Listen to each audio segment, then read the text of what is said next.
We are back. Well, kind of, sort of back. You know, I always make this disclaimer. I am not a content creator, but I'm going to add to it. I do collaborate with real content creators every now and again. And today I have Blue and Pam with me because I have a really weird sense of humor. I love comedy. I love laughing. I love stand up. I love anything resembling comedic performance. I just instantly am attracted to it. And so I'm not sure if you all know, but I do 98% of the Jonathan Majors related social media stuff. And in the Facebook group, a friend I went to high school with actually posted this content creator's TikTok review of Magazine Dreams. And I normally don't even look at the stuff. I'll react to it and move on. But something told me to click on it because I'm like, she rarely posts. So I was like, let me see what this is because she hardly ever posts anything. So it must be something good or bad that I might have to delete. So, so I clicked it and it was the most enjoyable 8 minutes of my life in terms of watching TikTok, because I've also said many times I have ADD, and that's why I don't, other than, you know, Pam and Blue and everybody else kind of dragging me out of my comfort zone, I can't really do YouTube because anything longer than 2 or 3 minutes, I'm just like, all right, I'm good. Where's the transcript? Where's the, you know, whatever. And I actually sat for the entire almost 9 minutes and I watched it 3 or 4 times because it was just that funny. I mean, like I said, everybody that I've sent it to thought it was funny. It was so funny that even Megan Good posted it on her Instagram. So that just goes to show you that it was really funny. And not only that it was funny, but it was effective because so many people reacted to it the same way I did that I was like, okay, so it's not just me just being a goofball like I usually am. It was actually funny. And so this guy, his name is he goes by Guy in the Chair Presents on YouTube. Let me see what he goes by on TikTok. He'll be joining us, by the way, shortly, but I just wanted to give you guys his TikTok handle so you can follow him. Guy in the Chair Reacts is his TikTok handle. And in YouTube, it's Guy in the Chair Presents. And his logo is basically like a cartoon logo of him, and it says Guy in the Chair. But hilarious. This is what he does. He content creates movie reviews. So he goes to the movies a lot because since I discovered him, I've been seeing him pop up in my algorithm, and it seems like he goes to the movies 2-3 times a day, or at least every day. But his reviews are funny. But like I said, this one was really funny. So I'm going to play it for you guys now while we wait for him to join us. Blue, Pam, anything you want to say before I play it? Now, let it rock. I just go on and on. Let it play. Let it go.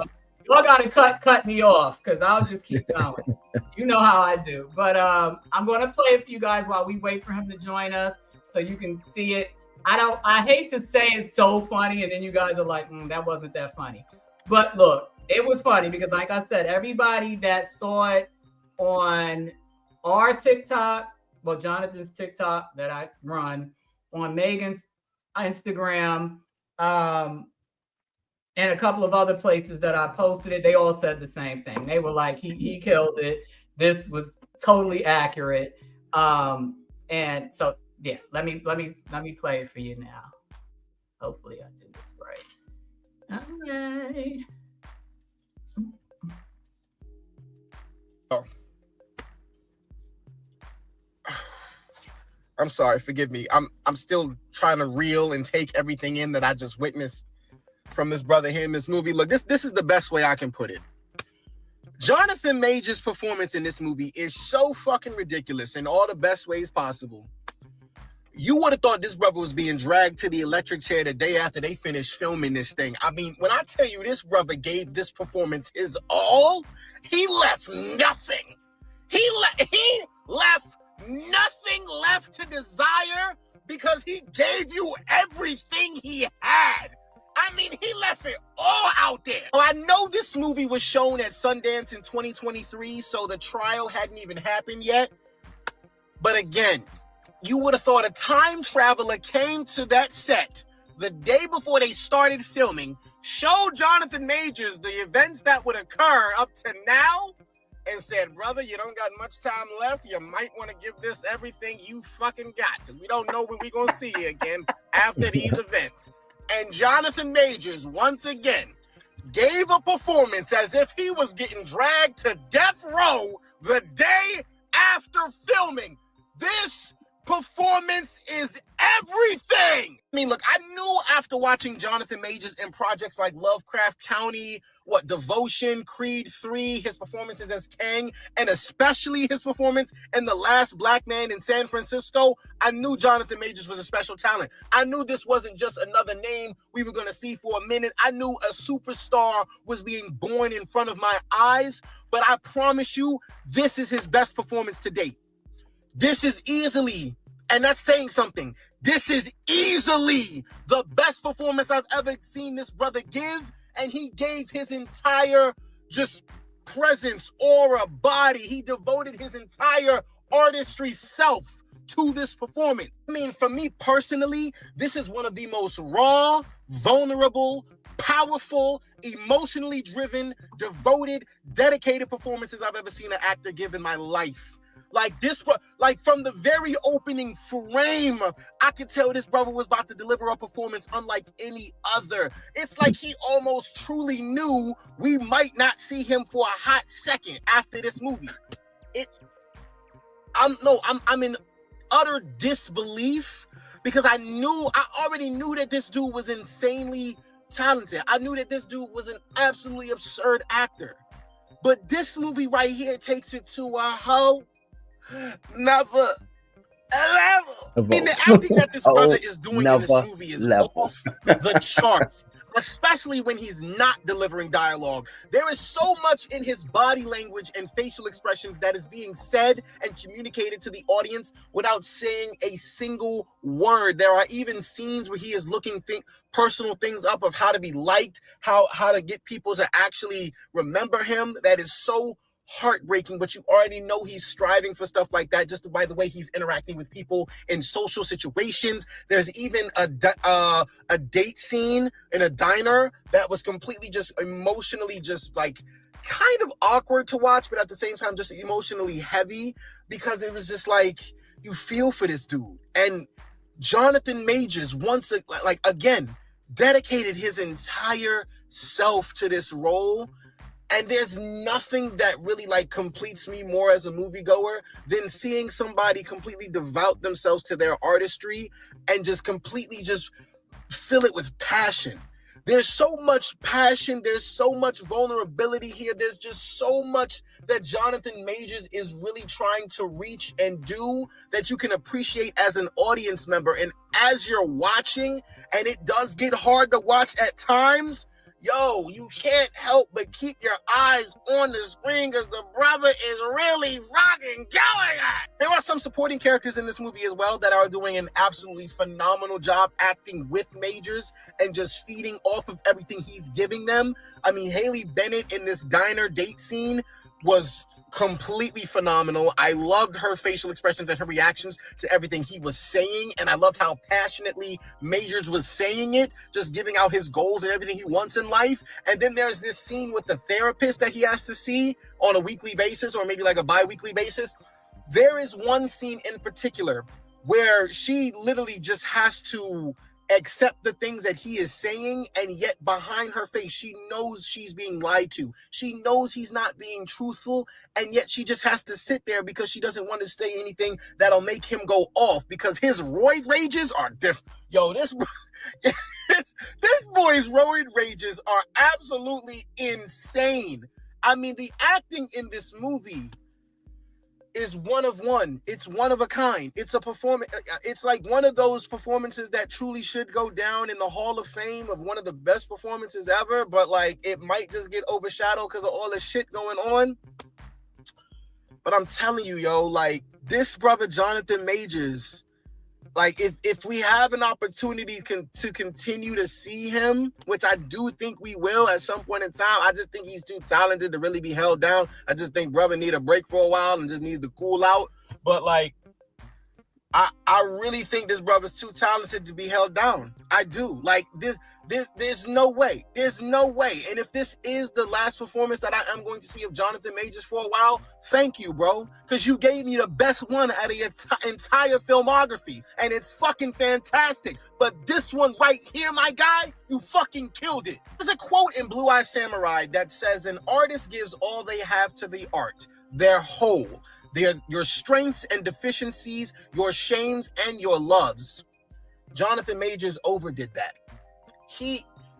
I'm telling you, like after the movie, everyone that was sitting in my theater, we all sat up there for a second, looked at each other and said, that was a lot.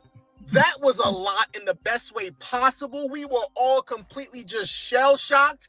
We were in astonishment. We were in complete awe and astonishment, sitting there for a second, just looking at each other going, did you watch the same shit as I did? Because that brother just acted his ass off. I know this is very early in his career, and this may be pretty far-fetched to say, but I'm going to go ahead and say it because I truly do feel this in my heart. If this brother gets his redemption arc, I truly believe he can be our generation's Denzel Washington. I see no reason why not. I see no reason why this brother can't be this generation's Denzel. He is that fucking good. He is a complete screen presence when you see him. He don't have to be saying a single fucking word. He embodies the character immediately, and you want to know exactly what he's thinking. You want to know exactly what he's going to do next. You cannot take your eyes off Jonathan Major when he is doing his thing on screen. And this is a pivotal example of it. I'm telling you, like, it was absolutely phenomenal. From beginning to end, this dude's performance was tremendous. And the movie is literally following him the entire time. It is his story to tell. It is his show to run. And he runs it really, really fucking well. Tip my cap to you, Mr. Majors. And your 1920s caps that you be wearing trying to stop fights, nigga. Calm down. Just take a break for a second and come back to us, man. I'm not going to lie, because we're going to need you at some point in time. I don't know when. We're going to flash the Jonathan Majors symbol, which will just be, again, those 1920 hats. We need to get a bat signal for Jonathan Majors with them hats. Just to flash in the sky when we need this brother to pull out a tremendous performance. Because, dude, my God. Oh, no. That was funny, right? It was good. I tell you, this is probably about my 7th or 8th time watching it, and it's like it never gets old. Like, it's just funny. It's just funny to me. I had forgotten about that. I had forgotten about that. The hat, yeah. Yeah, I forgotten about it. He's my sisters.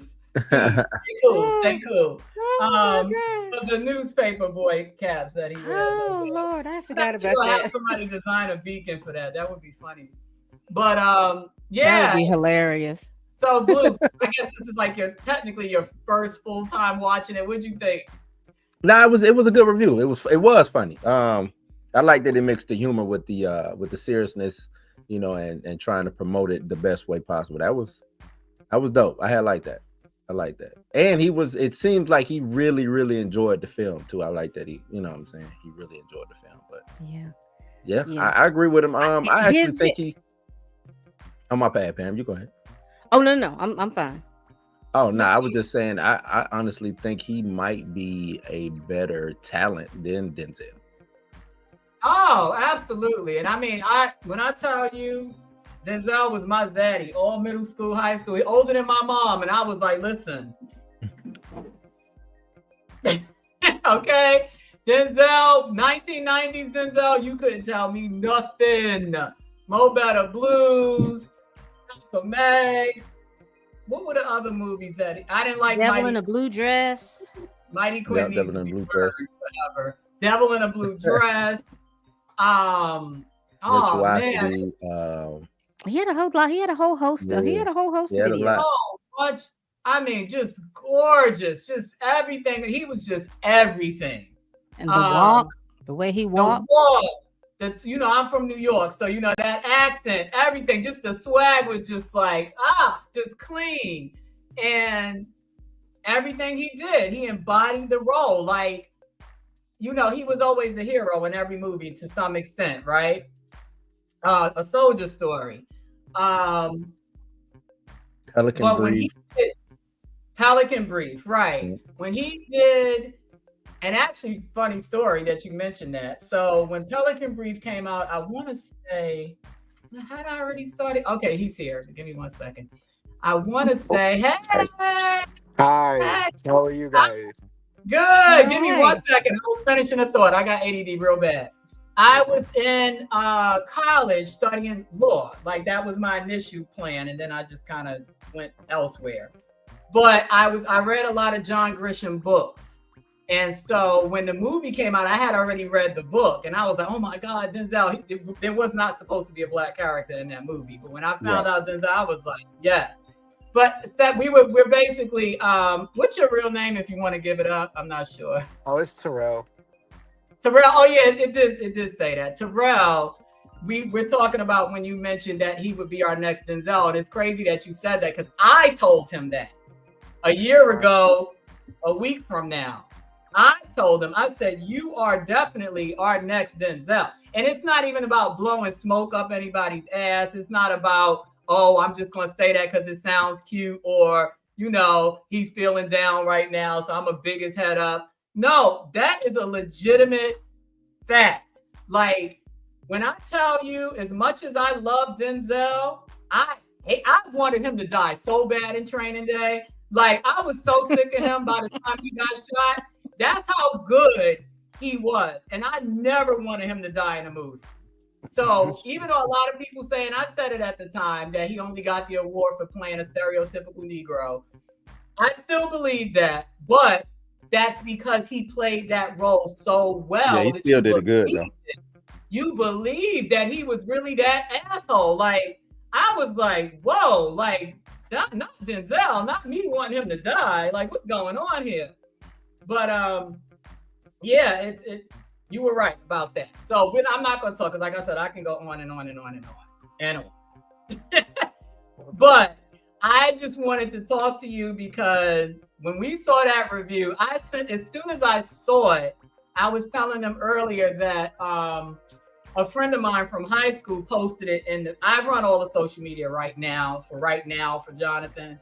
And when I saw her post it, I normally don't look at the Facebook post because I figured if one of the other admins approved it, it's probably cool. But something told me to click on it because I was like, she never posts. I'm like, it's either something really good or really bad, and I'm going to have to delete it. So I was like, let me click it just to make sure it ain't nothing crazy. And when I tell you, I was in tears, and I watched it at least 10 times. I want to say this is probably my 10th time. And like, I got ADD, and I don't watch anything longer than 2 minutes. And you had me for the entire almost 9 minutes. And when I saw it, because Jonathan doesn't have social media, so I was so happy to see that I was able to download it and didn't have to screen record it. And I downloaded it and I sent it to him, and I said, this is funny. I said, this is some funny shit. I was like, you got to see this. Sent it to him. He didn't respond, so I was like, all right, he probably saw it, cool. Then I told you, I said, I sent it to him. It's funny. I said, if he doesn't respond, he doesn't, but he saw it. So you were seen. And then next thing I see is that you DM'd me, and I'm not really good with TikTok, so it takes me a while to figure out how to read the DMs. And I saw that you were like, oh my God, Megan Putnam. I was like, oh, she did. So apparently he sent it to his business partner, Travis. Travis posted it on his Instagram about 4 hours after I posted it. And then she posted it after him. And I was like, okay, so Jonathan did see it. And I was so happy that you were recognized because I'm like, this was funny. I mean, it was funny. And I was like, there's no way that I can't share this. So I'm so happy that she did share it so that you could, I shared it, but I'm the one that controls the social media. So I can't say he shared it, but she shared it. So that means he definitely saw it. Well, Travis shared it too. So How do you feel? Look, like you're somewhat, did you get more followers? I noticed a lot of your friends were tagging you in it and in the comments and everything else.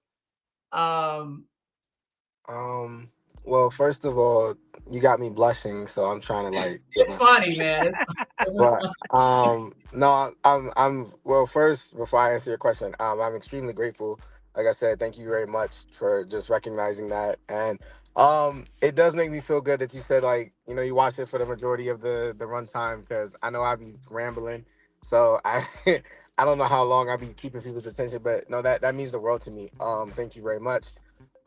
It feels kind of surreal, if I'm being honest. Like it doesn't necessarily feel real. I still check her page like maybe not once in a while, but like I still check it to see if once it's a there. day, right? Just to get that. Yeah, to see if it's like if it's actually Just like to go real another shit. day. Yeah, just to see like how long this dream will kind of last. But I mean, essentially, like I said, I'm just very humble.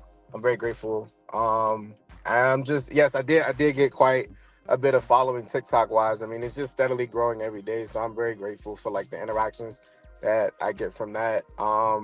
Honestly, I was just excited to be able to get that, I guess, reaction out to, like as far as it's gotten because like it truly was like a phenomenal movie. Like I've been a very big fan of Jonathan Majors for an extremely long time. I guess like I said from from the very first moment I met him, but like I mean I've seen him on screen. I didn't meet him, but like Well, he just hopefully you has. get to meet him at some point.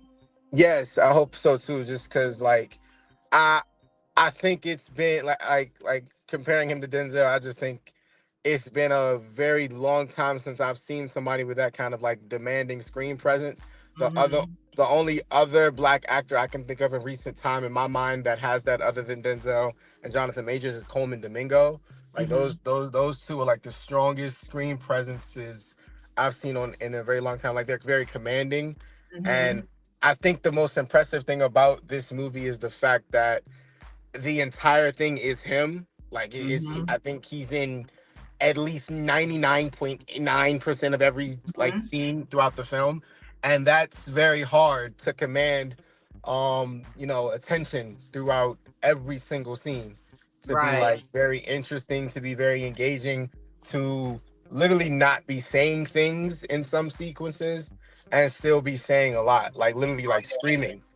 Like literally like audience can't take their eyes off of you because they're trying to see what you're doing next. I think that's very hard to do. Like it's not Mhm. a very story driven movie. It's straight characters driven. It's character based, and like doing that, it literally like I was in awe. Like it's one of the best performances I've ever seen in my life. So I'm very glad that actually spread, and he actually got to see it. Like I said, that I was fangirling. I have to get myself together for No, like. listen, Pam, Blue, they'll tell you. I am all about giving credit where it's due. If there's an opportunity for you to shine in what you do, as far as well, I don't know if you know. I don't know if you visited my channel, but I came to be because I actually went to Jonathan's trial, and so that's how we kind of, I have a legal background, so my original role was supporting him during the trial, and basically kind of Pam is the one that forced me to do it, and she bribed me with New York Dirty Water Dogs, and so I got me $20 worth of Dirty Water hot dogs and went to the trial.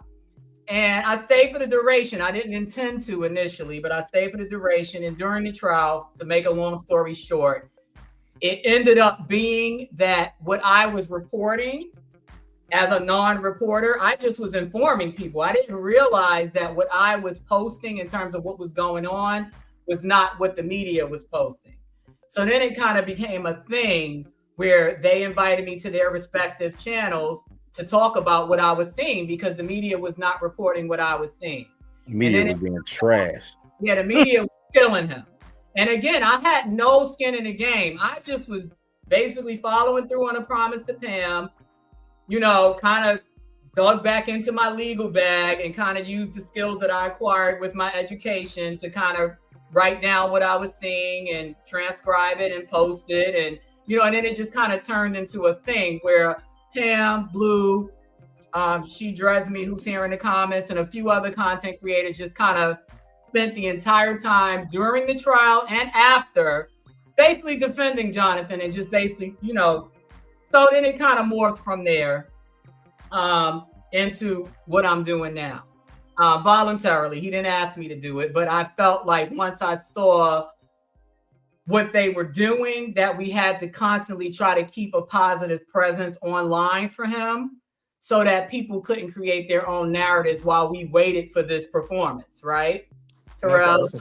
So I said all that to say, I'm always the type, I don't gatekeep anything. And if I feel like, somebody has his back and is really holding him down in whatever way they do, I'm going to let them know about it. You know what I mean? And when I saw this review, I was like, man, listen, this is hilarious. I was like, if nobody else does it, because I've seen other reviews, and of course it's the status quo, bland, Siskel and Ebert format, and it's like, whatever. Of course you're going to say that. This is your job, But this was like organic. Like it just came from your soul. Like when he said, what was it? We were just laughing at him. A whole nother level. Like, I'm glad people get that reference. Well, I'm glad you guys got it. Not a lot of people. It was I've been saying that shit. It was from your heart. Like it wasn't planned or scripted or now. You just were giving it how you actually felt. And so many people in the comments said the same thing. And I'm like, okay, so it's not just us, that felt like you felt or had that reaction, that you had. Hold on, you were very able to put those into words better than most of us, because we were like, wow, it was heavy, it was stuff, but you were like, yeah, the time traveler thing got me. I was like, yeah. That was hilarious. Because literally that was the best way. What was your major in college? Because it seemed like you might have been an English or a journalism major. Because I was a journalism major. Yeah. Okay, I'm asking because I was a teacher, so because it seems like the way that you were able to explain it, like only somebody with a creative mind could do that, because it just was like, right, like it was almost like he knew some shit about to pop off. Let me just give this, let me just give it my 100, because I don't know what's gonna happen after this. Jimmy said he loves this movie a lot. He was speechless at the end, went through so many emotions watching it. Really sad it's not doing the numbers in the box office.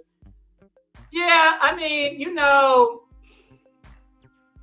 for all intents and purposes, it should have.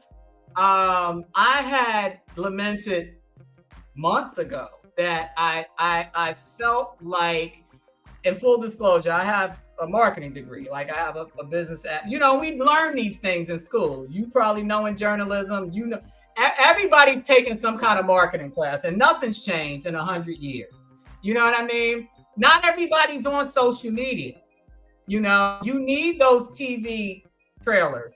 You need the trailers in the movie theaters.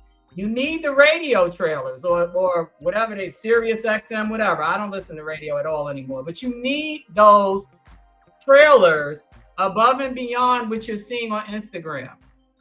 You need ads. There were no Instagram ads placed. Because a lot of your audience is not on. And then the crazy thing is, I do all the social media. Oh, hold on, sorry. I do all the social media, and you would think he would be in my algorithm all day. I not one time saw anything related to Magazine Dreams except for from the actual Instagram page that I follow, but nothing in terms of ads, nothing in terms of third-party people sharing and resharing. So it just did not get the reach for people to know to go. And then Twitter didn't even have the posters up. Go ahead, Blue. Yeah, I got something to say. I think it could be also, though, he's still not in the good graces of surround, the business of Hollywood. You know what I'm saying? So whatever ad agencies and things like that, I don't think they really rocking with him yet to the point to where they would even want to push his stuff. And pay for the ad. You know what I'm saying? Whether even if they came to those agencies with a bag of money, those agencies still probably wouldn't be fucking with him like that. You know, right? Because they do charge. I used to work in media, and they charge You know a what I hell of mean? a lot to run a commercial one time. Right. So it could be that. And I think we kind of looked at this movie like this was supposed to. I didn't look at this movie like this was his saving grace. I wanted this movie to come out. You know what I'm saying? Because I kind of figured it was going to be one of those type of performances. But I can't look at this movie as his saving grace due to it being a art style movie. You know what I'm saying? Art style movie, limited theater release, no international release whatsoever. Yeah, You know, performing under $1 million. I get it. You know what I'm saying? Because it's almost to the point to where he kind of, you know what I'm saying? If this is actually an indie film for real. You know what I mean? So yeah. And then to your point, I mean, obviously Guy in the Chair, he's a movie. I was saying it seems like you watch a movie 3 times a day. Boy, maybe you're just posting that often, but he clearly goes to any and every movie known to man. So I'm just coming from the movies. That's where I was. So. Right. See, he's late messing with the movies. You see what I'm saying? Yeah. He goes to the movies all the time. It seems like every day. So yeah, I was thinking, I was, how do I say this? I think it was more of, I didn't honestly know if it was going to be a heavy box office money maker, but I did feel like it was going to be something to kind of reintroduce himself. His name is Jonathan. You know what I mean? That kind of thing about reintroducing him in the, because he's been away for a couple of years, to kind of reintroduce and to remind people, yeah, he is that guy. He is that person that can do this movie. He has the acting chops. He has that stuff to do it. I think it's a wonderful. I think he gave everything, because still that time traveler thing is still on my head. I think whoever that was, the time traveler that poked him on his shoulder and say, look, you need to give it everything you got. Please give it everything you got. What you got? That's what he said. Everything you got, baby. You need to make sure that you hit this role. But I think that is because, again, I think his talent is one or two in a generation, and I think it should be seen. I said, no one here is obtuse and oblivious of the fact that he's had some legal troubles. But I think that he could get, this is a good stepping stone to get him back in the Hollywood, just to get him back out there.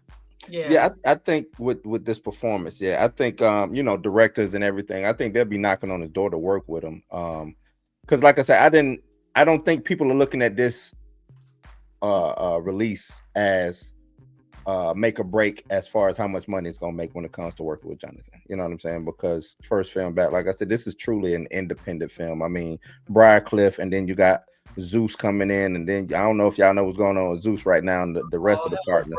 You know what I'm saying? So, what happened with Zeus? Timing. People talk about timing and what happened with Zeus? I'm lost. Well, let me. So apparently, you could probably sum it up better than me. Yeah. So a lot of people that know Zeus, how Zeus started off. Zeus started off, it was D Storm, King Bach, and Lemmy, and I forgot the white girl's name. They're the ones who started Zeus, right? D Storm, King Bach, and I think her name is Amanda something. But they the ones who really were putting in the sweat equity and even the money into the network. You know what I'm saying? Into trying to get it. They tried to launch it. Every time they launched it, it was like some type of failure, something bad happened, and they had to end up putting their own money into it. Not Lemmy. Or from allegedly from what D Storm just put out. He put that shit out this morning, I think. And basically right now then it's a big lawsuit going on because you see Lemmy going around handing out Gucci bags and money and this, that, and the third, and they said they still ain't got paid. A lot of the people who were brought onto that channel, B Simone, I forgot the other dude, I think his name is Quay. All of these content creators who was brought into that network really didn't see the pay or see the money that they were supposed to get. So it's a big lawsuit going on right now with Zeus. So I don't even know how that's going to affect, or if that does affect what's going on. Maybe they didn't have the money to give it to advertising due to You And know what then I'm saying? Just, apparently there was some IRS fraud going on too, because No. the main guy that started Lemmy. launching the complaint, what's his name? oh, you talking about D Storm? Is Because that you know even- Ray J had an issue with him. All of it. It's Yeah, crazy. yeah. So the main guy that Lemmy came to first, he had a huge following on YouTube. He had a Oh, show. D Storm. and Yeah, D Storm. Yeah, D Storm. So Mhm. he was already making money. So he was one of the contributors financially and professionally in terms of the network of people he pulled in. They got a lot of money from a lot of different people. And it failed like 3 different times before it finally got to where it is now. Yep. Mhm. And he said that Lemmy or whoever was in charge of payroll issued a bunch of K2 statements claiming that they paid these people and Yep, they did and not. they never did. Yeah, so they had Now to pay we got taxes on money IRS. that they never got. Yeah, they had Right. to pay taxes on money they never got. Yeah, they had to pay taxes on money they never got, which there's no way in hell that would have flew. I wouldn't have paid not 1 red cent because I would have proved that I never got the money. Not a Ponzi scheme. It sounds yeah, like a Ponzi scheme. And then it seems as though they call him Lemon Pepper is Lemon Pepper out Lemon. here taking the credit for everything now. He's trying to say that none of them had nothing to do with anything, as if there's no proof of that. So it's a big mess. And I'm hoping, because I don't know if them coming in on the marketing was a segue into them also streaming the movie. Probably. That's probably going to be another problem. Mhm. So now, like somebody said, like She Jasmine said, we might have to get Netflix on the case, or Amazon, or Hulu, or whoever to do it.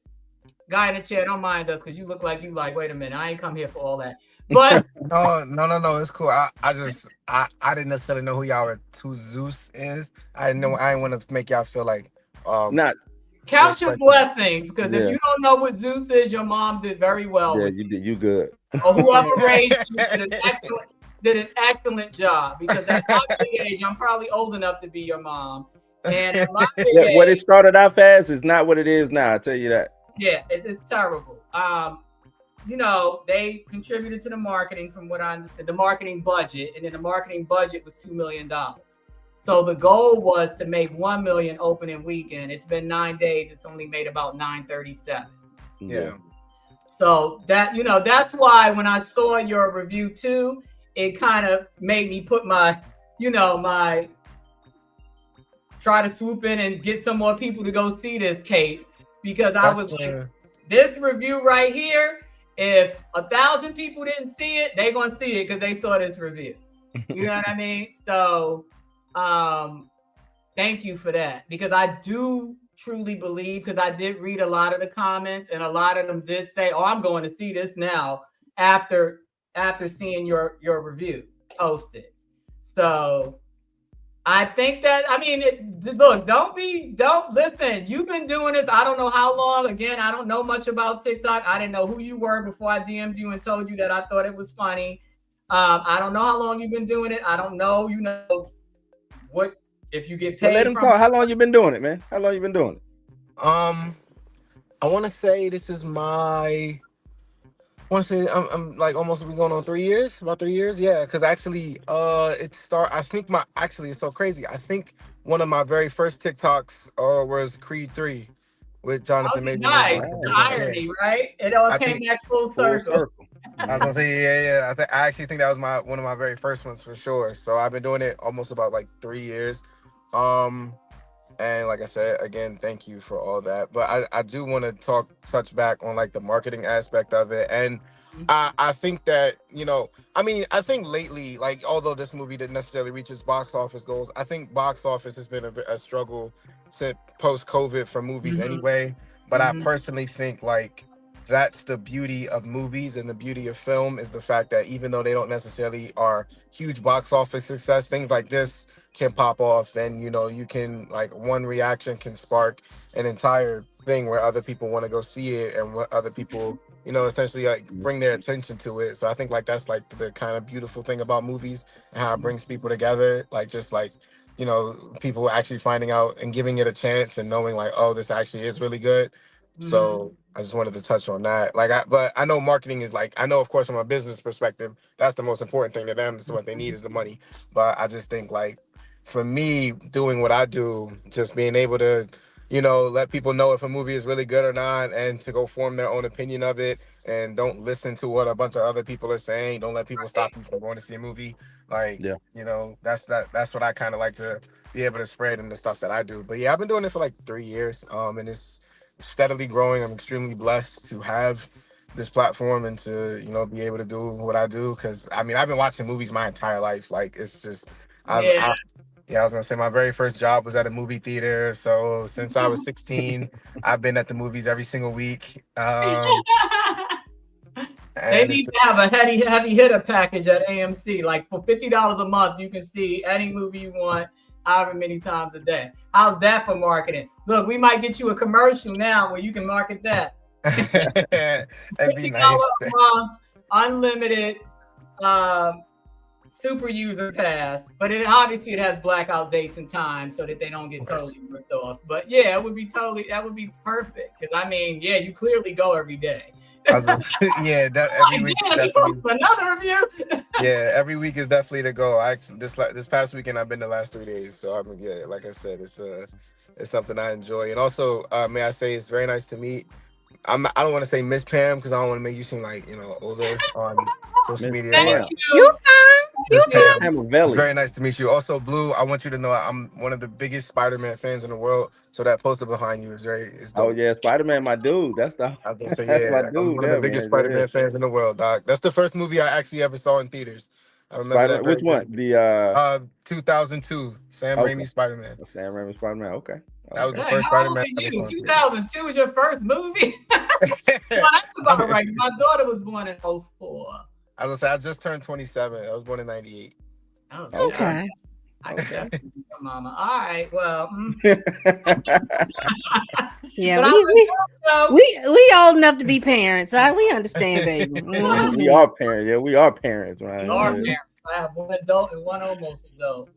But yeah, I mean, yeah, like I said, I'm happy for you that your review got beyond, our fan page, obviously, and probably God knows how many. I didn't even check to see how many people shared from Megan's page, but I'm sure a lot of people shared it, and I did see where a lot of your friends were tagging you in the comments, like, "Oh my God, Yeah. I'm hoping that whatever you're doing, keep doing it, because it was funny. It was really funny. I enjoyed it just as much watching it while we waited for you to come as I did the first time I saw it.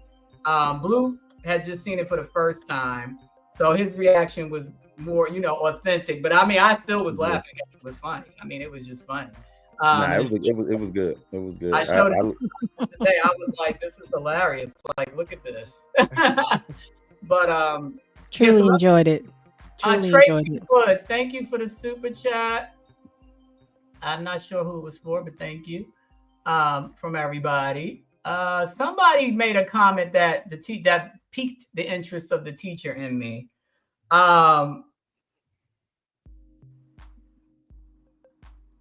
Okay, so she's saying, in a way, it seems like things had to happen before, because I don't think I would have seen him if it didn't. So Sharon, you're saying you wouldn't have known who he was if the things didn't happen? And then she goes, this movie really needs to be a study coming from a sociology minor.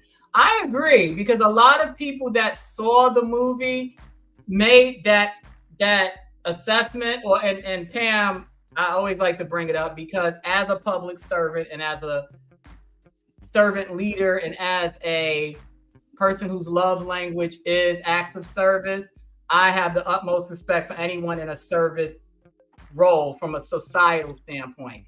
So Pam is a social worker. I mean, I don't know if that's what she does now, but that was her career. And I always bring it up because I have the utmost respect for anybody that does anything that deals with the public and helps the public do better, whether it be teachers, social workers, therapists, pastors, whatever.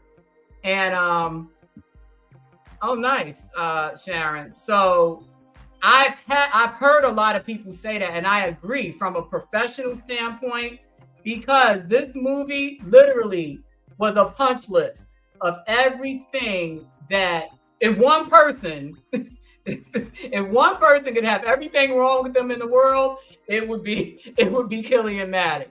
Because I personally believe, from a professional standpoint, and I've even seen people that don't do it for a living say it, that he was on the spectrum. So that was the first thing that that's what I said too. Yeah, he was definitely on the spectrum, high functioning, but with those really low social abilities. PTSD. Right, PTSD. Then he also was mentally ill. Clearly, that was obvious. Then it didn't help that he was on the booger sugar and the steroids. So that just exacerbates mental illness and any other, a lot of autistic people, they stem. So stemming can manifest itself in self-harm. It can manifest itself in rocking back and forth, making noises, nervous picking. In his case, raging. You have some that rage out when they start to stem. And also too, I want to add on here, because of the fact that because of how his parents, how they were pruning him from the timeline. One of the things that I see, and I think I said this before, is the social isolation. And the grandfather, because he's very fond of his grandfather and talks about his career and all this other stuff. Like I said, depending on who the grandfather was, the parent of the isolating the child, because of the fact that because I've worked with kids who's had siblings to prune from the timeline their parents, or their parents to prune a sibling from the timeline, or anything like that. There's always this level of shame that goes with that, and the isolation comes from that shame. And to see him, they did it in flashbacks, but I could just tell that there was a level of shame and probably no closure, because I'm quite sure that he maybe went to a funeral and nobody talks about it. Right. Nobody goes back over it to try to make sure that that he's okay, and so he's having to literally function at the level that he was at when that trauma was presented, and then grow up into all of that. So then you get that arrested development. Right. So that's what I saw. Lack of maturity, lack of growth. Yeah. Right. Exactly, Blue. Like you kind of got stuck. He got stuck at whatever age he was when his parents. Yeah. Right. And that was where his, ability to function stopped. Yeah, because you could tell that on the date when he was like, "You don't know who so and so, you don't know who Brad such and such is," and and he goes into to telling and if anybody who has anybody that loves wrestling, that's that same wonderment that they have when they talk about, "Oh, you don't know who Hulk Hogan is? You don't know who such and such." And they just go, they start rattling. Yeah, exactly. They just go. So Caliber said, "I love the film. Just got here. Robert De Niro." So you talking about Taxi Driver? Yeah. Didn't do well at the box office. Magazine Dreams could do better in streaming. That is true, because the thing that they did not have in the 70s was streaming, and they didn't even have videos. I don't think, Pam, you probably can tell me better, but I don't even think home movies were a thing until the early 80s. Late 80s going into the 90s. Right? Yeah. I want to say my first home movie I ever saw was Poltergeist, and that was a good maybe 4 or 5 years after it hit theaters. So that my dad was a big movie guy. We lived in the projects, but we had the first surround sound system. Thank God the walls were concrete, because we probably would have got evicted. But because he was a musician, so he loved audio and sound. So that's probably why to this day I know how to hook up audio, because I would watch him, and and I like audio and sound. So that was my first home movie, and that was late 80s, right? So into the light, Carol Ann. Yeah, and then after that, towards the light. Other stuff. So But you watched it on Betamax or VHS? We had VHS. Yeah, because that was the. So you don't even know about Betamax. Pam probably know about Betamax. I know about Betamax. I know about Betamax. Yeah, probably about this big. Small little tape. Yeah, my first ever thing. It had better quality, but VHS was the cheaper option, so more people went for the cheaper option. Yeah, and that's why VHS is was more popular. Mhm. Just the same way as cassettes. Cassettes were cheaper than the 8-track, and Vinyl. people Yeah, love the the 8-track 8-track. and Yeah, the vinyl. It costs a right, lot to right, make vinyl also. right. yeah. And vinyl's expensive still. To this Look at day. us giving some history, Blue. No, we're dating ourselves. I'm all about music. I'm all about all that music and all of that. I could tell Oh you yeah, all all this of stuff. it. Yeah. Because music is Yeah. best listened to when it's vinyl. I Yeah. think so. I Yeah, think with the so. cracks and everything. My own kids, I bought them. Well, not I. We bought them record players for Christmas. And my youngest, she has a lot of vinyl. Mhm. But she's also the artsy kid in terms of, she does film and photography and all that kind of stuff. But Wonderful. yeah, it's what were we saying? Yeah, so Sharon is They were talking about it's awesome, but that's the question that I wanted to ask. Caliber made a good point, and to his point, and to Blue's point, and I want to say Terrell said something similar or close to it. We keep forgetting this is an independent film, right? And honestly, I haven't watched the Oscars in years, but when I did watch it, all the independent films that won, I had never heard of. Yeah, Even yeah. ones that I remember when The Whale won, and I was like, who? where did that movie even play at? You know what I'm saying? Right. Like, Yeah. and I'm cool. I like Brandon Fraser and everything, but I was like, where the hell? Who That saw was this when movie he and where was did it play obese, at? right? When he was an obese, like incel. Yeah, Yeah, and then Moonlight. That was an all-black cast. Yep. Never heard of it before it Never won. heard of it until it won. Till it won. Never heard of Yeah, it. I had never heard of it. So to you guys' point, Hold on. You heard it, guy? You had before it won the Oscar. You had saw it? Moonlight, Yeah. absolutely. he watches everything. I Remember? was gonna say, yeah, I literally have always been up to date on movies, so I know but Moonlight, that's one of my favorite movies of all time. That and I movie. still haven't seen it. I'm a movie guy myself, but I was like, where did this movie come from? Yeah, I've got a question. I've got a real question. So Mhm. I saw where Caliber had put on there that the film should get an Oscar nomination. Would this film qualify for an Oscar nomination Yeah. since it was It can as far as best actor, best picture, doubt it, but best actor for sure. Best actor. Okay. It does qualify, and it can. Will he get the nomination is the biggest question out of this whole thing. Right. That's the big. That's because gonna they be have the to do a biggest certain thing. type of It's so campaign, early. right? Well, it's so They have- early too. It's early. That is true. That is And true they too. do that, like, That's what I'm saying. November, right? The thing about it is this movie came out in March, so the Mhm. Oscar push movies aren't really until that October, October. December Right. window. And deadline is November, right? Depending on how strongly the performance is pushed towards that, like during that time, we'll see if he'll get a nomination. That's really the big thing, because movies in March and early in the year, they can still be Oscar nominations, but they more so in terms of the Oscars, sometimes those are blockbusters like Dune. Even Zendaya's movie last year, Challengers, didn't get any Oscar nominations. That came out in April, and that, in my opinion, was one of the best movies of the year. Yeah, that was a But good movie. I was gonna say, I yeah, never and that heard of it. Was that another independent film? yes and no. It's more so like an independent film director. Like his name is Okay. Luca Guadagnino. He makes a lot of like kind of independent films, but essentially like it has Zendaya and Mike Fice and Josh O'Connor, who are kind of bigger scale actors. It just Right. came out very early, so it didn't get nominated. So the thing about it is Uh, the perform now, like I said in my review, you're not going to find 5 performances better than that this year. So that's why I'm very curious to see what happens when we get around that time, because there's just no way. I don't have to see anything for the rest of the year, and I know you're not going to find me 5 better performances. Right, you're Well, not. could it be re-released? Could they re-release it again around that time, or do you just think it just needs that there needs to be a great steady campaign? You can re-release it. You can definitely re-release it. I mean, that's just a matter of how far Marketing the money. studio- that's marketing and how far the studio wants to push it. It can be re-released. That's definitely a part of the campaign, because a lot of Oscar movies, well, the thing about the Oscars is once some of the movies get nominated, they'll re-release those movies, or once they win, they'll put them back in theaters for people to see them.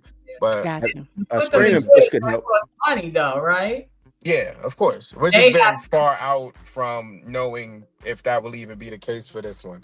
but Yeah. like Yeah. the strongest that's- thing it can win in is performance or best actor. That's actor, right? I think a streaming push could help too, though. Yeah. Yeah. Like coming in later, once it Word of hits mouth and streaming, streaming word can of mouth and definitely help streaming, it. that could bring it back into the forefront, back into the news cycle, and then that can have the Oscar people look at it, get eyes on it. Yeah. And Pull Apple up TV Gregory, just did a. comment. I was gonna say Apple TV just did a documentary called "Number One in the Call Sheet" for all Black actors and actresses. Yeah. And there's only ever been one Best Actor win, and that was Halle Berry for Monsters Ball. Mhm. And then there's been very minimum nominations for that. So this would be like historic if it were to get nominated for Best Actor, because that's all. I'm pretty sure that's all he can get nominated for. Because I mean, they had. I'm not sure if you guys ever saw Judas and the Black Messiah. Yeah. But Daniel Kaluuya won Best Supporting Actor, and that's not. Wasn't he a star? That's what I'm saying. Like they kind of used the title as a way to get him in the supporting part, because him and Lakeith are kind of co-leads. So they Yeah. kind of use that as a technical to keep the Best Actor category open for whoever else. Wasn't So that there's the Fred Hampton. Yep. Fred Yep. Hampton The movie? Fred Hampton movie, He yep. played Fred Hampton, right? Yep. Right. That's the star. How did he get supporting? I know that's the He whole was thing. the guy that got assassinated. Yep, that was the thing. So it's like it's for a lot of Black actors, Best Actor is very, very weird, hard category for them. So to see, hopefully, I would like to see him be in that. Yeah, me too. That would be nice, but Pull up Gregory Champions. Yeah, I was about to. That's what you were saying. Okay. Mhm. Yeah, that's a good. He says he still thinks that the entire film was a dream sequence. It explains the unexplainable stuff that happens in the film, like why he was never arrested, how he got the money for the arsenal. Well, he was arrested because remember the therapist said that, again, this is spoilers. Y'all done had 9 days to go see this shit. Therapist said you were charged with and how are you going to pay? And then the lady's car that he was headbutting the window. Car. She was the window. Yeah. Now Pam was so gracious to explain to us how she thought he may have had the money, because remember when he got fired, he said, "How am I going to support my granddad?" And I'm just like, well, where is he getting? Was he stealing the food from the grocery store? But VA. a theory. VA check. VA. Yeah, his papa was a war hero, right? Right. He was in Vietnam. And apparently they get $8,000 disability checks. That's a No, lot. It he was depends. 100%. I mean, ain't no need to lie about it. It depends if they get that 100% or not. They get a good check. I mean, his house was paid for because he made mention of that. I think I remember him making mention. But Yeah, even I if think it wasn't, even if it wasn't, that car was paid for, the one he was driving around. That, what was that? A Caprice Classic? What was that? Oh, yeah. But yeah, because think about the food that he was eating, and I'm quite sure that the grocery store wasn't giving that big of a discount to be able to scarf down 18 eggs. Right, a day.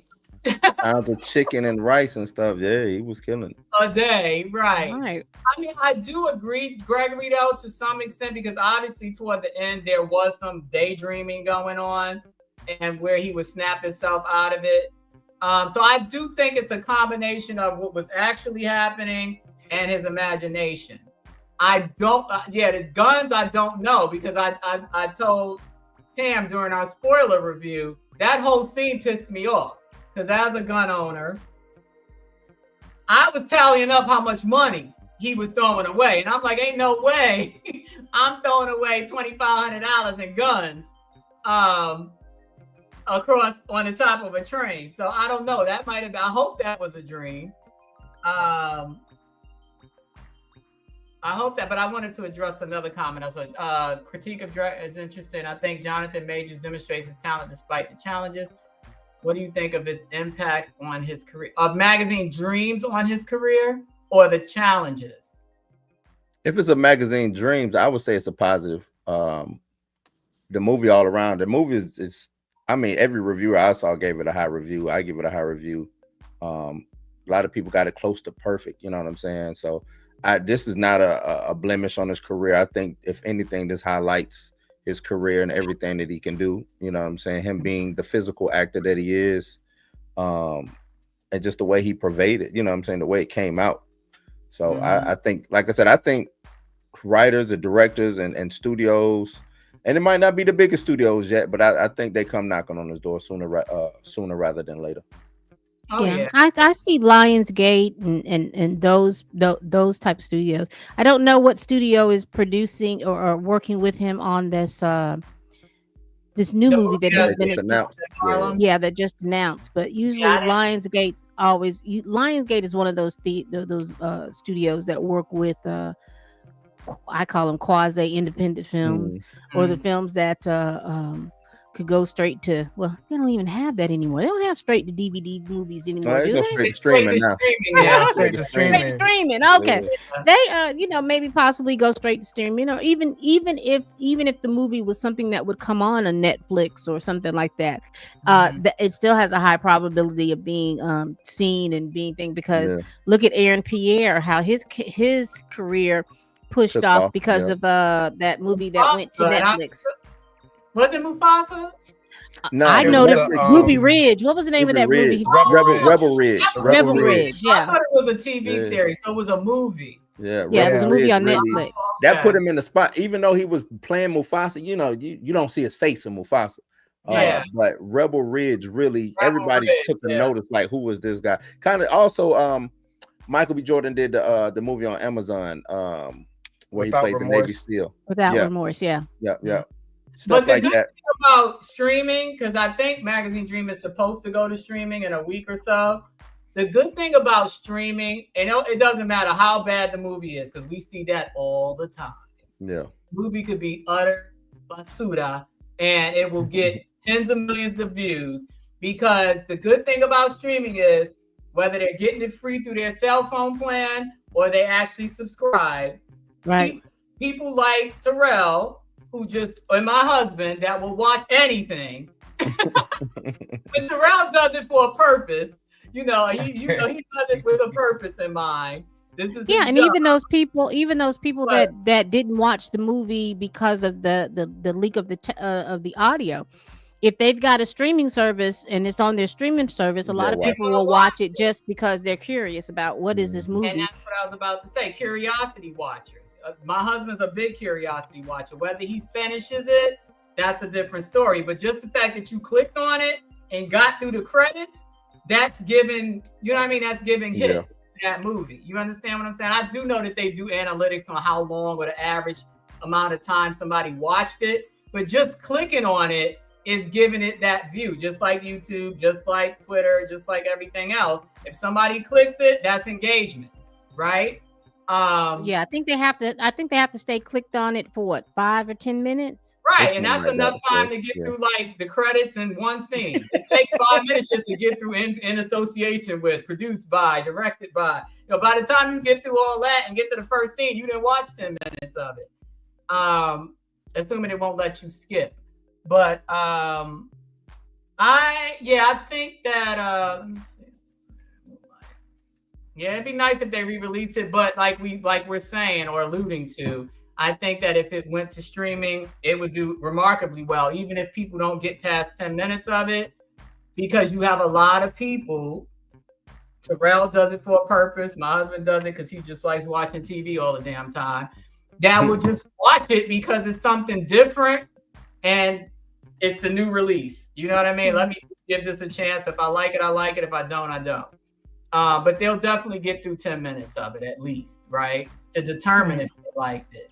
I mean, I can't imagine anybody just turning it on for 10 minutes and being able to turn that off. But I can't either, but then we're all biased, right? We're all heavily biased. So it's, I can see somebody's grandma turning it off.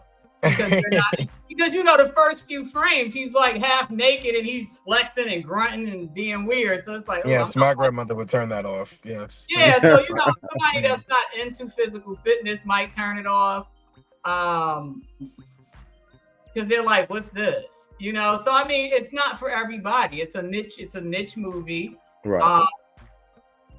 I have two parts. I'm into physical fitness and I like Jonathan Majors, so I'm going to watch it just because of that. But then you might have people that don't know who he is and they're not into fit. So you got two strikes, right? So they're not going to watch it at all. People that might think bodybuilding is gross that won't watch it, you know, because they're freaked out by the physiques. Sharon, she said it's gut wrenching and hard to watch because she has a son that moves in the world differently. Right. And I totally get that because that's actually my job. I work with adults with autism. So I totally understand that.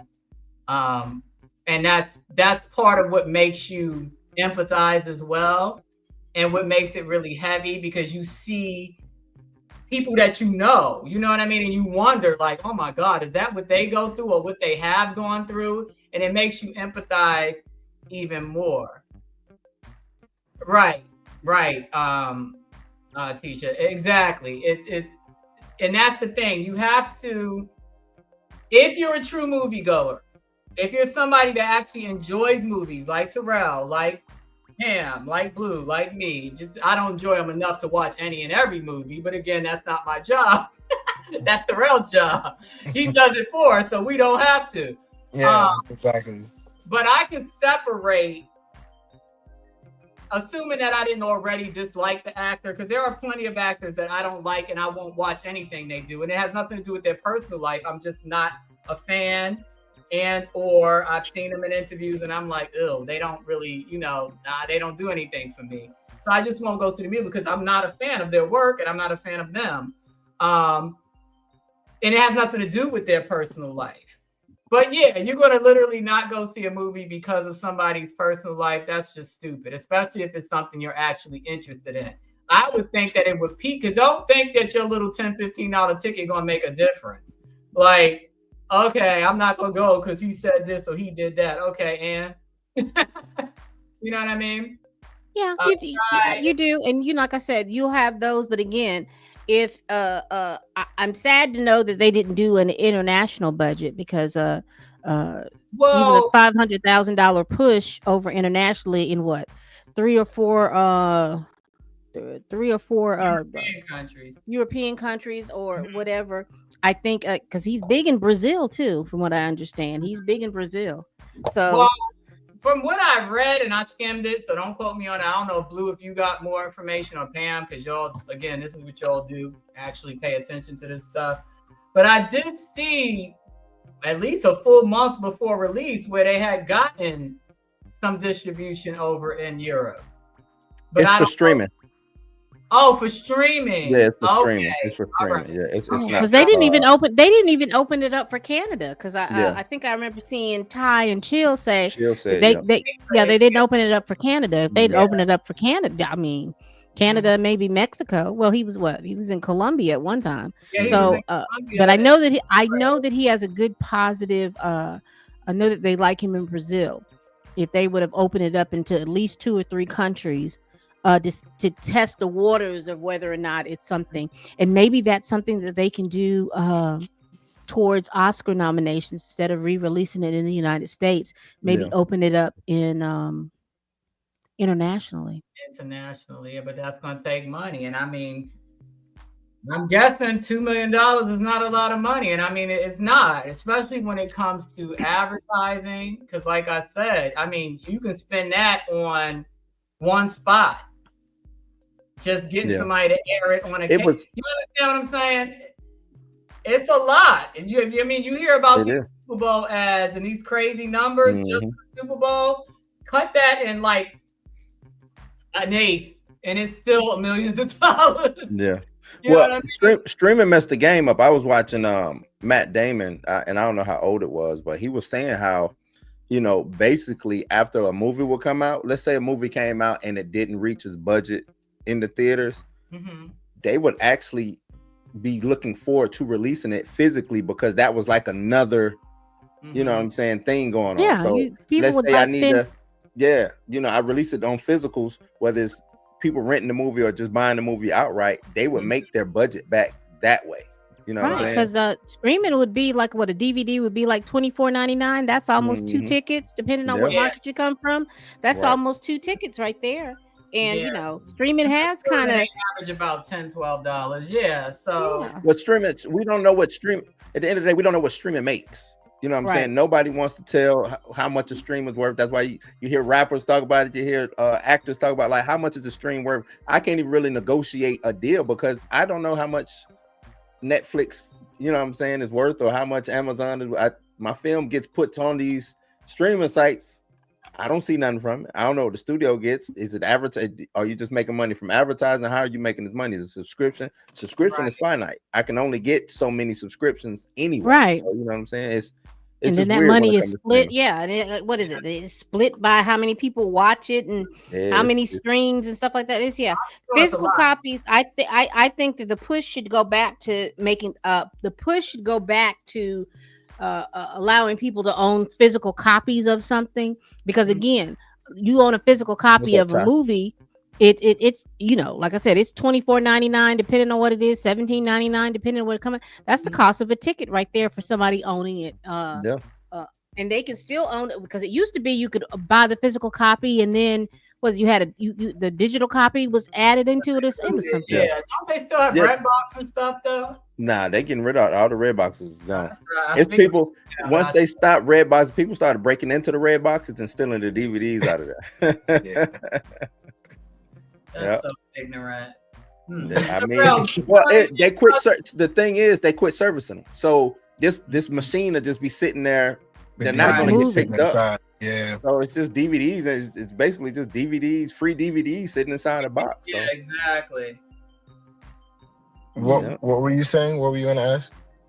Oh, do you know anything about streaming? Because I'm guessing you watch those too. Oh, yeah. I know. Yeah, I know a lot about. Now, I don't necessarily know, like what the revenue is for that from movies, but what Blue was saying about what Matt Damon said about streaming, he's 1,000% correct. Yeah, streaming has definitely ruined a lot of money that studios used to get back, because essentially the thing about it is, back in the day, like a movie wouldn't you would actually have to wait for something to come out on DVD. It would take at least Mhm. 5 to 6 months, maybe Months, more, yeah. depending on the success of that movie for it to even come out. So the kind of like emphasis on, oh, I gotta go see this, like it's kind of lost, because now post COVID, like I said, that's why I said, for me personally, but this is for somebody who goes to the movies very often, box office doesn't really mean that much to me, because essentially general audience members just have to be more careful about where they're spending their dollar and what they're spending it on, Yeah. especially when it comes to movies, and because of how expensive it is just to go. But it's like back in the day, we used to really have to wait. Like I remember, like of course as a kid, I would want to go to the movies all the time, but we weren't able to. So I mean, sometimes I'd have to wait. And I remember for movies like Dark Knight, I literally had to wait forever to see that on DVD. But it kind of also added to the experience as well. But like for a lot of it's like Ms. Pam was saying, a lot of the like DVDs, they would come with like extra stuff inside them. You would have different versions, you would have extended editions, you'd have a lot of extra footage come on them, so you were able to like really push and sell stuff. But now that streaming is a thing, and some movies become available literally the month after they were released, so it's Yeah. like really Yeah, bad. because isn't that what's happening with? Well, I mean, it's happened with a lot of movies, but just because we're talking about Magazine Dreams, didn't they say something about April 8th or something going to streaming? Well, Yeah, it it should be a step. There should be, I think, with all the movies now, even going to It should be streaming, it should go back to having a DVD or it should be a DVD step. Yeah, they should go back to having that physical, DVD some type step. of Yeah, physical physical step. step. DVDs, right? Yeah, they still sell. No, they still sell them. DVDs Yeah. are still being sold. And they're cheap to make. They're cheap. Yeah. Yeah. That's the thing about it. And you can get That's all the the reason why- behind the scenes stuff, like he was saying, the Yep. behind the scenes stuff, Right. the director's cut, because I know the Blu-rays, I know with that. Yeah, Blu-ray. Sometimes you go through there and you can watch that movie and they'll put in the stuff they cut out. You can watch that. I mean, all of that. I think that would be a good push, because my Blu-ray player ain't been activated. I still have a DVD player. Yeah. But because of streaming, I haven't used it in Yeah, process. DVDs are on more so on the back end now too. It's not Yeah. it's not as bad as Redbox, but it's definitely like they're becoming obsolete. Yeah, yeah. I mean, I keep it because I mean now you can get them. I actually bought another one because the one I have I couldn't find the cords for it, and I didn't feel like looking. Now, Got a whole $20. There's I plenty got ways to that they can make money after the initial theater push. They just Yeah, COVID kind of redefined it, but they can definitely, if movie theaters were if the movie studios were a little more savvy instead of worrying about streaming, because like I said, streaming dollars are difficult to pin down, but a DVD but a DVD dollar is easy to pinpoint, to know where that money is, where it's going in. It also help you track where your audience is at as well. Yeah. Right. Yeah. The only way to really track it is if you make it a separate purchase, like rent for $3.99 or purchase for $20. Well, they can do that too, and I that's the only Disney. way to track it. I want to say Disney was trying, during COVID, they was doing the day and date, but you had to actually buy. I think Black Widow, you had to buy. You know what I'm saying? You paid for it. I think Like that's a good. I had to buy Creed. I had Right, to buy, and I think that's a good plan. Like like pay-per-view. You know what I'm saying? I remember watching what was it, Ghost Dad back in the day. We had to pay for it. You know what I'm saying? Yeah. Bill Cosby. But like it's ways that they can make money. They just choose not to. Everybody wants their streaming service to be Netflix or to work, and every streaming service ain't gonna work. You know what I'm saying? Not Everyone ain't gonna everybody work. has that streaming service. Right. It's Yeah, not. and then it's every studio wants to have their own streaming service, and it's like it's not really worth me paying this $15.99 or $12.99 when only I want to watch 2 shows. I'd rather wait till my 2 shows come and I can pay for it. If they were smart, they would say, okay, you don't want to subscribe. Well, if you just want to watch whatever this is, you can pay. You ain't got to subscribe, but you're gonna pay for this season, or you know what I'm saying, like now, that. Amazon does do that though. Amazon does do that. If you that would work well. That works well for me. I mean, because I'm waiting for P Valley to come back out so I can subscribe to Stars, so I can watch it, so I can review it. Free, oh boy. Yes, honey, P Valley. She's Love like, it. I can't stomach that show. I don't know it. I'm far from. I was supposed to be in season 2. I couldn't do it. It's too much, right? It's a lot. It's a lot, but overload for me. I'm like, it's a lot, but I get most of my engagement from my review of that. P Yeah, Valley. I bet you do. The freak circuit be tuning in for P Valley is something. And other shows, other streaming shows as well.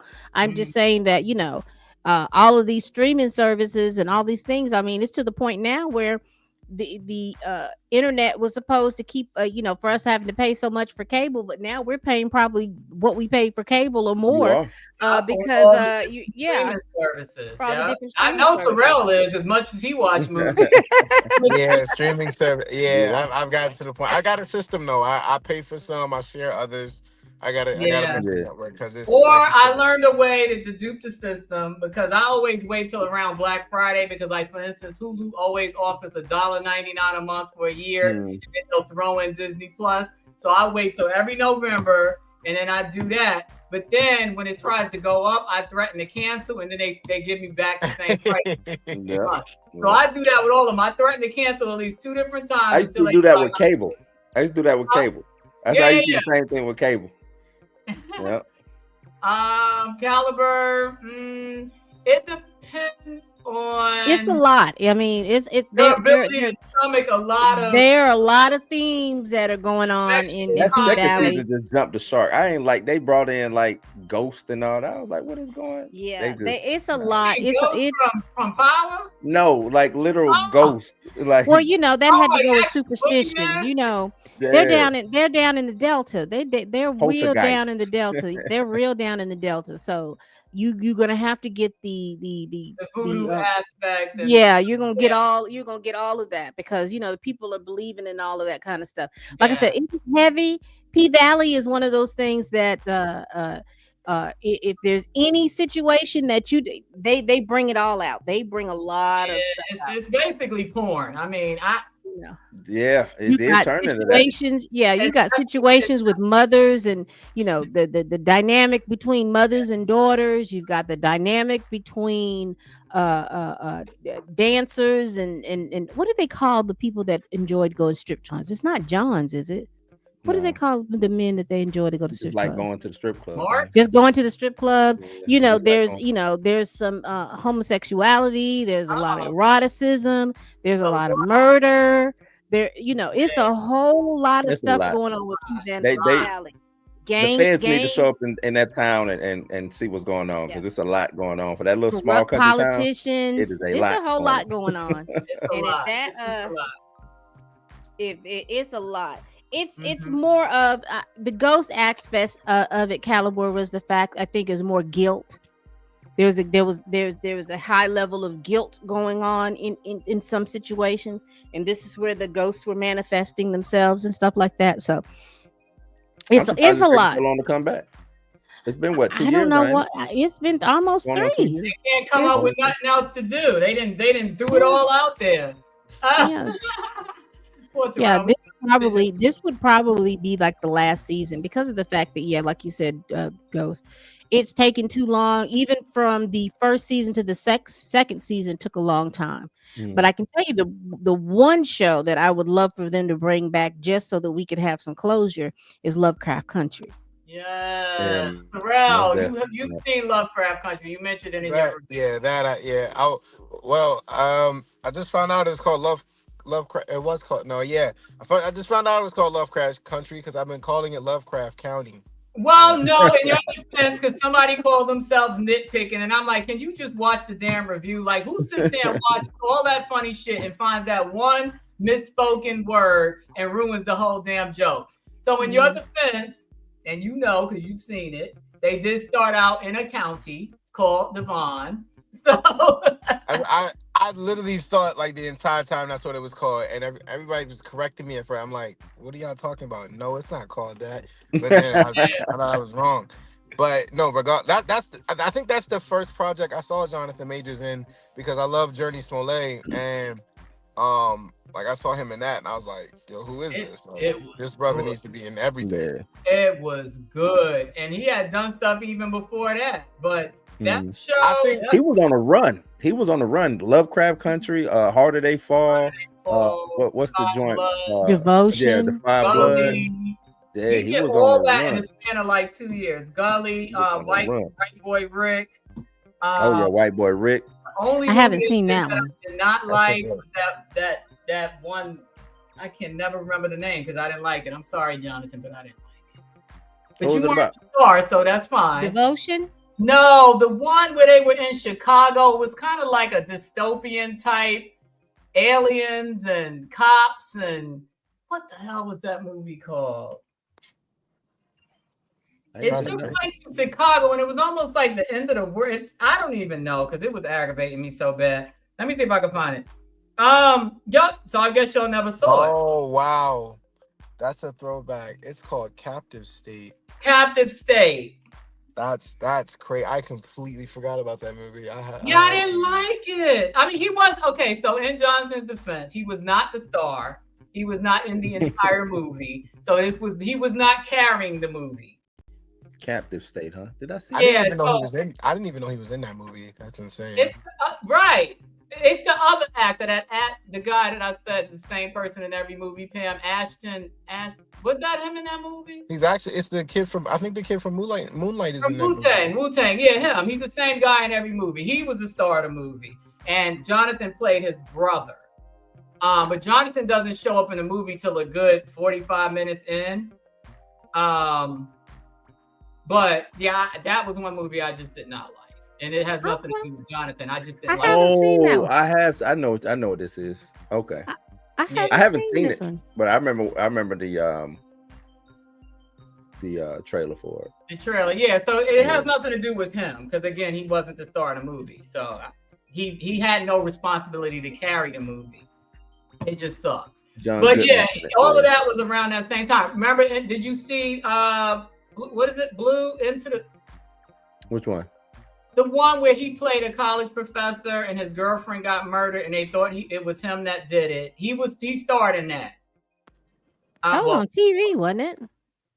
No, I don't know because I only saw it on streaming. It's the one where initially he was a suspect. It was in New Orleans, and his girlfriend gets murdered. They're like these science geek professor researcher types, and it's called Into Blue. Out of Blue. Oh, Out of the Blue. Out of Blue. Out of Blue. Out of Blue. Yeah, Out he of was Blue. in that. I did like that movie. Yeah, but we said all that to say the majority of his work was done between 2018 and 2023. Have you guys seen the last black man in San Francisco? Yeah. Yeah. Mm-hmm. Yeah. Okay, just wanted to make sure. Everybody loved that. I mean, but I have no class, so maybe my brain is not wired for too many independent films. But Don't do that. It's okay. You'll be. it was cool, but I think that kid was on the spectrum too. So maybe I don't know. And he did. You know what? Now, why you say that? Because he was taking care of his grandfather. His grandfather did too, and he was really quirky and very, I think that's his thing. I think he likes. I think he likes roles like that. He likes that kind of role because I think even in the Five Bloods, he was kind of like that. Yeah, quirky. Because I think he was supposed to be a teacher, right? And that. There's another movie he was quirky too. Now I thought the dynamic between him and Delroy Lindo was great in that movie. Mm-hmm. I like that. I really like that a lot. Yeah, it's so crazy. I still haven't seen the full thing of that. Yeah, I know. No, me and my roommate, we first watched it over COVID. The reason I did not go back to it, and this is not forgive me for the joke, the quote unquote joke I'm about to make. The reason why I never went back to that movie is because we fell asleep on it. And then I woke up and it was like a very, very gruesome scene going on where people's arms was getting blown off. And it was like, I thought I was in Vietnam myself. So I was yeah. Because there was a part there was that's where they went to go save Jonathan. Yeah, there was a good part of that movie that kind of lagged, and it would have put you to sleep. But I think I know the part that you're talking about, because people were because they were looking for stuff and they found the stuff, and people were looking for them that was looking for this. It just became a bloodbath. I do think that was one of the parts of the movie that annoyed me. That last maybe 30 minutes, because I'm like, yo, now everybody gonna die. Like, come on, I gotta go get my son. Delroy Lindo killed that. Yeah, I remember that very vividly.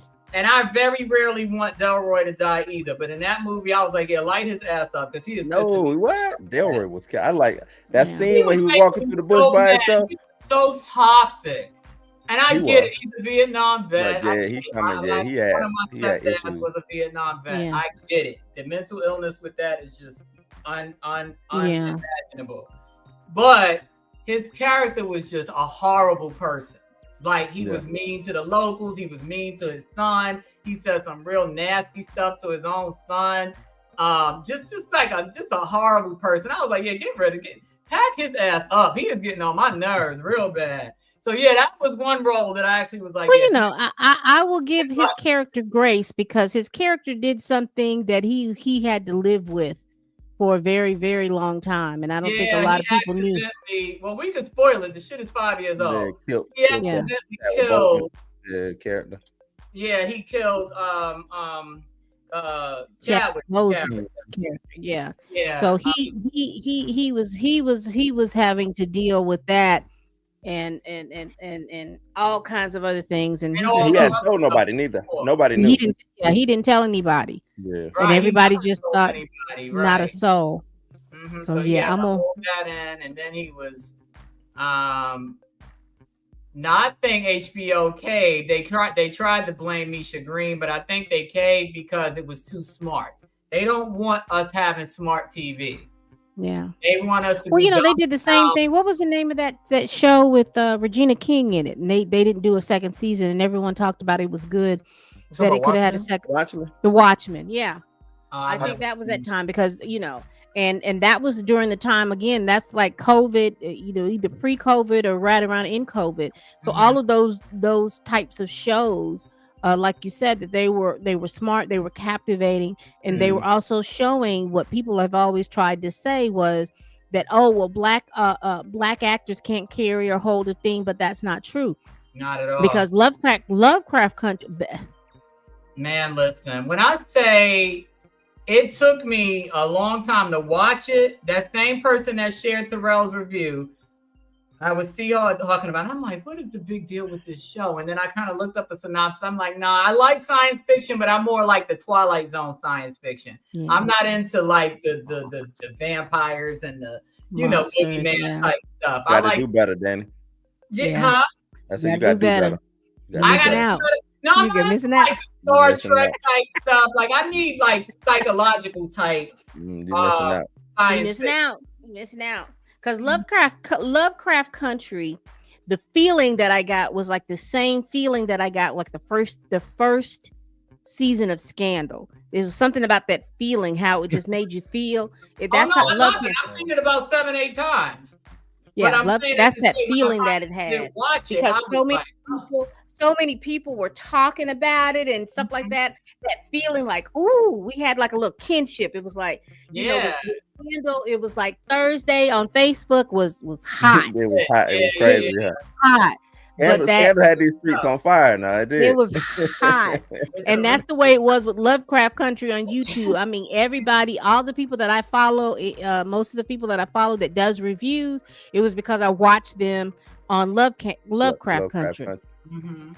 It's good. It's good. Terrell, you've seen the whole series, right? Of Lovecraft. Yeah. Yes, yeah, I watched that. I watched the first season. I mean, It was it's really good. good. I mean, and every time I watch it, I see something different. I'm like, oh snap! What drew me in was the historical stuff. I like all the history stuff, segregation stuff, and then obviously it had just the right amount of science fiction. But then again, it's layered. It's a lot of stuff. It's like they threw everything out there: the relationships, the psychiatric stuff, the generational curse stuff, the racism stuff, the symbolism with even the vampire animal things, and the symbolism with there's a lot of symbolism. It's a lot wanting to be white. Huh? Wanting to be white. The wanting to be white. The maybe not wanting to be white, but wanting to have the white privilege. You know, it's just a lot of everything in there, and it's just so much to digest that each time you watch it, you have to watch it. And I like the way they started out after about the third episode. They gave each character their own episode, because it's almost like you have to watch it through their eyes to kind of get what each person's story is. Yeah, the supernatural, the time travel, all of it. All of that was, I thought, was just masterfully put together. Yeah. You know, if someone would have said that you were dropping all of this in a soup or something like that, and I would say that was very masterful how they put all of that together. Gumbo of television shows, just a little bit. And they did not do it justice. They definitely could have had a second. There was more than enough to have a second season. Yeah.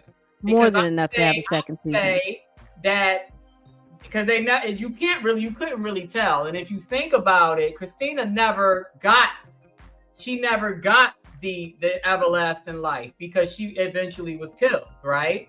So we could always say that first time that they tried to get him at the mansion, he got some type of invulnerability. So even though he bled out a ridiculous amount of blood that I don't even think anybody's human body has, he didn't necessarily die. And we can make it like, even though we know Montrose is dead in real life, where his hand comes out from under the blanket and grabs Montrose, because there is a scene, I don't know which episode it is, but Montrose specifically says he will do whatever it takes to save his grandson or something like that. So we can go back to that, and when they're carrying him out on a stretcher, he grabs his dad's arm, and the dad trades places with him. You understand what I'm saying? Like, he grabs his dad's arm, and you see all the flashback stuff that they do so well. And then the dad basically meets him in the flashback and says, okay, I'll go for you, especially being the shitty dad that he was, right? Like, I'll go in your place. And then boom, we got second season. Right. We got a second season. We got the son. The son can pick up where the dad left off. Pops and moms just chilling out and giving him, the rules and all that, or whatever. You know, I think it definitely They could had have. enough. They had enough. They had enough. Yeah, more They than had enough to enough. bring it back because the irony is the original Lovecraft guy was a racist and it was Yeah. not written H.P. for us. Lovecraft was a racist. And Yeah. he was a complete and total racist. Yeah. So it was totally, you know, it was a nice little, you know, whatever. Mm. But we're not gonna hold Terrell for too much longer because he's sitting in that parking lot like, Yeah, Chad. he's like, come on now. He's I like, mean, I'm ready. this is kind of my office, so I mean, it's, Oh yeah, because you do all your reviews from the He said car, it's my right? office. I do all Yeah, my reviews yeah. in my car, so this is kind of I'm used to just sitting in here This is for. his office. You know, we got to get him some, you know, some razzle dazzle to put in that bad boy. Where are you? Where do you live? I live in Maryland. Okay, because I heard you from Maryland. I'm from Maryland, yes. born and Okay, raised. because when I heard some of the slang, I was like, he must be from New York. Because he was like my guy, and then you said my mom is from New York, so my mom. Okay. I have hints of their accent. I guess It's not even. It's. I don't hear the. You must not be from Baltimore though. Where you from? I'm not from Baltimore. No. Yeah, I'm gonna say because I do not hear that. I don't hear that at also all. educated, Blue. So you. I don't have it. That don't mean nothing. I know some educated to look. Them Q's and you. Yeah, you can't all have that start You coming can't out. have Like, the nah. T's and U's. You can't Yeah. have those. Because you know, as much education as I have, I don't even try to hide my accent. And look, I watched enough Wire. I thought I was from Baltimore for a minute. All the Wire episodes I watched. The Wire, yeah. Yeah. But a lot of the slang is the same. Philly, Baltimore, Yeah. Boston, New York. Yeah, So I heard him saying some stuff, and that's probably why I thought it was funny too, because I started channeling my New York. I'm from Harlem. Really? That's but awesome. I live in Florida, yeah. But yeah, so that's probably why I found it extra funny, because you were saying things that I probably would say, like when he said something, my guy, and then you said something else, and I was like, he must be from New York. Or my mom's family's from Peekskill, so okay, yeah. So that's they like upstate. 30 minutes north of Manhattan. So yeah, they upstate, but yeah, I guess that's Westchester. Well, it's kind of Westchester County area. It's like 30-40 minutes from Harlem, so it's not upstate like Albany. I mean, sometimes normally depending on who you talk to, they be like, "Oh, you upstate." Like anytime I talk to people from Queens or Brooklyn, they be like, oh well, yeah, because they don't You go know how past y'all do, Dan. If yeah. you ain't from the city, you from upstate. You know how y'all do. Literally, Yeah. that's how they treat people. Well, see, I'm from Harlem, but I've lived in the Bronx, and then as an adult, I spent 6 years before I left New York living in Mount Vernon, and Mount Vernon is like across the street from the there it Bronx. is. So anything in Westchester County, Peekskill, White Plains, it's not upstate. It's considered suburbs-ish, Yes. but it's not upstate. Upstate would be more like Albany, Binghamton, Syracuse, you know, like up. But if you can get to New York in less than an hour, then that's not upstate. I mean, you know, yeah, it is what it is. And the slang is still the same, the accents are still the same. That's my point. Yeah, I mean, this was nice. We're not gonna hold you for too much longer because you know we can go. I mean, No, it's okay. Like I said, I sincerely appreciate it, and I'm enjoying the conversation, so it's cool. Yeah. But I mean, if you ever, because I mean, you know, I'm extending an invitation for you. But Pam and Blue do a lot. Like I said, I collaborate with them, and I'll extend the invitation. But they do a lot of movies and TV shows, and that's what they do. So I mean, I don't know if y'all want to pull him in and get his. Hey, if he down, right now we kicking Marvel's back in. But if you down, Yeah. you know what I'm saying? Yeah, of course. Yeah. They're really into Marvel, especially Blue. He's like he's the Marvel guy. Like they're the T'Challa thing. I don't get it, but it seems like I saw something on Instagram. Correct me if I'm wrong, but I saw something on Instagram yesterday with Damson Idris. They're thinking that he's going to be the new Black Panther, and they posted some footage of him doing. Did you see it, Pam? That's for children of blood and bone. That's not for Marvel. That's for children of blood and bone. Okay. Yes, I skimmed it because I'm not into it. I just know I saw. Yeah, that's not Marvel. Doing choreography and whatever, and they were trying to say it might be him, but who knows? I mean, it would make sense because he is African. I mean, that would be the right thing to do. We don't know. Marvel is over there, Marvel's over there cutting up. Yeah, Marvel they is talk over there about having an existential crisis right now. We don't know exactly what's going on with They Marvel. wilding out. I'm like, y'all They're just having a crisis over there because I can't understand how you have $1 billion IP, but you don't move on those characters. I don't understand what's going on. So they just it's just like I guess when you're that big of a machine and you have that kind of revenue, they don't think they could fail, is what it is. right, too big to fail. Exactly. They have that too big to fail mindset, and so they're dragging ass. They're just, well, we'll figure I'm it gonna out. go back to a nice little movie that was done back in 1985 to tell them until you do right. Everything you do is gonna Not the color crumble. purple. Everything you do, Everything you do is gonna crumble. until And you I do think right. when Stan Lee died, it probably didn't help. Speaking of Stan Lee, has anybody seen that little documentary or something they said about how they were exploiting that man in his later Yeah, years? they was exploring them later. Everybody knew that though. He was in Black man. Panther. Remember, he was in the casino scene. Yeah, no, everybody knew he was getting Original exploited. Black Panther. But I ain't watched it till you talking about from his family though, right? His family was doing it. Yeah, from the little bit that I saw, I just saw a clip of it. They were talking about how, they'd make that man sit up there and sign all these autographs and stuff. That poor man would be so tired. And then I think about how everybody was like, oh my gosh, Stan Lee is in the MCU movie. And now I'm like, dog, that man should have been at home, Yeah. convalescing. He certainly was in that casino scene when they got to, what was it, Japan or Korea or somewhere. Yeah, he was there. Yeah. He was in that scene, but I think he died shortly after that, right? Yeah, he did. But I was just saying how they were, they made it seem like it was so nostalgic with he being all the little MCU movies, but behind the scenes, roughing him up. they were taking advantage of him and stuff like that. And I just didn't, I don't play about when you don't play with I don't play about old people. You don't, I don't play about that. And that really hurt my soul to know that he's out here with all of these amazing characters that him and Jack Kirby have come up with, and then they're out here exploiting him the way they were. Yeah, I believe it though. I believe it because I can't believe that he was fully in his right mind at 100 years old at that point. He just was tired. He was tired. Cool. Yeah, because they had him. He was so tired. He was like, "Can I stop?" And they were like, "We got like a few more to do, and it'll be a few hundred." And he put his head on the thing. I was like, "Okay, now wait a minute." See, that's when I get to scrapping to get to fighting, and old Pam start coming up, and you got this. They probably they would probably pocket watch like, you gonna sit your ass there till we get this. We get these things done. Yeah. Oh, now that makes you look at the movie differently. Yeah, that was my point. That I just didn't, I was like, I'm all excited about seeing Stan Lee in the movie, and then now to find out that they had been exploiting him the way that they were, I don't like that. Did you ever see that Key and Peele skit with him? Stan Lee? Yeah, he wasn't in it, but I want to say Peele played him. One of them played him, and it was supposed to be like a boardroom scene where he's coming up with all these ideas.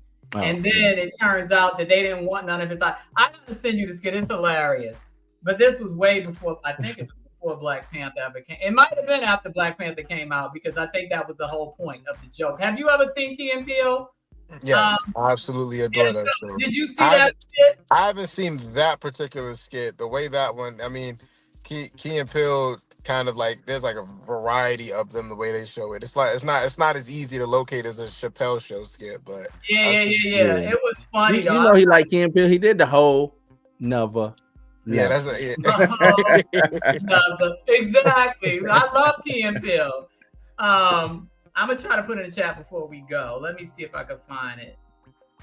Yeah, so Stan Lee superhero pitch is the actual. Let me see if I could copy the link and put it in the chat. It's hilarious. Let me know if y'all see it in the chat. I'm just gonna address Cal. I don't. We didn't talk about Aldous or anything like that, but I just don't see Jonathan Majors playing T'Challa. I'd see him playing something different, some other Marvel thing.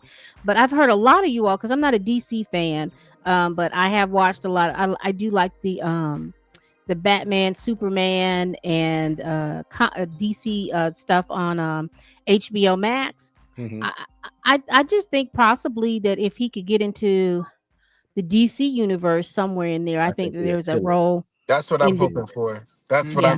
I'm hoping he becomes a villain in the DC universe and just right. completely makes Marvel eat their words. But the same thing is Marvel kind of needs this reset anyway. Yeah. Mhm. I'm kind of glad he's not a part of that, because that would have just been, if they would have continued down the path that they were going with Ant-Man, that would have been very chaotic. So I'm kind of glad he's not a part of this, and they're just figuring that out. But I really, really hope he becomes a part of the DC universe, because that's going to be the biggest thing. I think that's going to surpass Marvel very quickly when Yeah. Oh Superman yeah, comes out. because they scrambling. They don't have nothing Yeah, left. Really. they Marvel's whole problem, even though it was lofty, their whole problem was the multiverse, because they didn't Yep. sit down and figure out what that meant to them, what the They should have multiverse called me meant up, to man. them.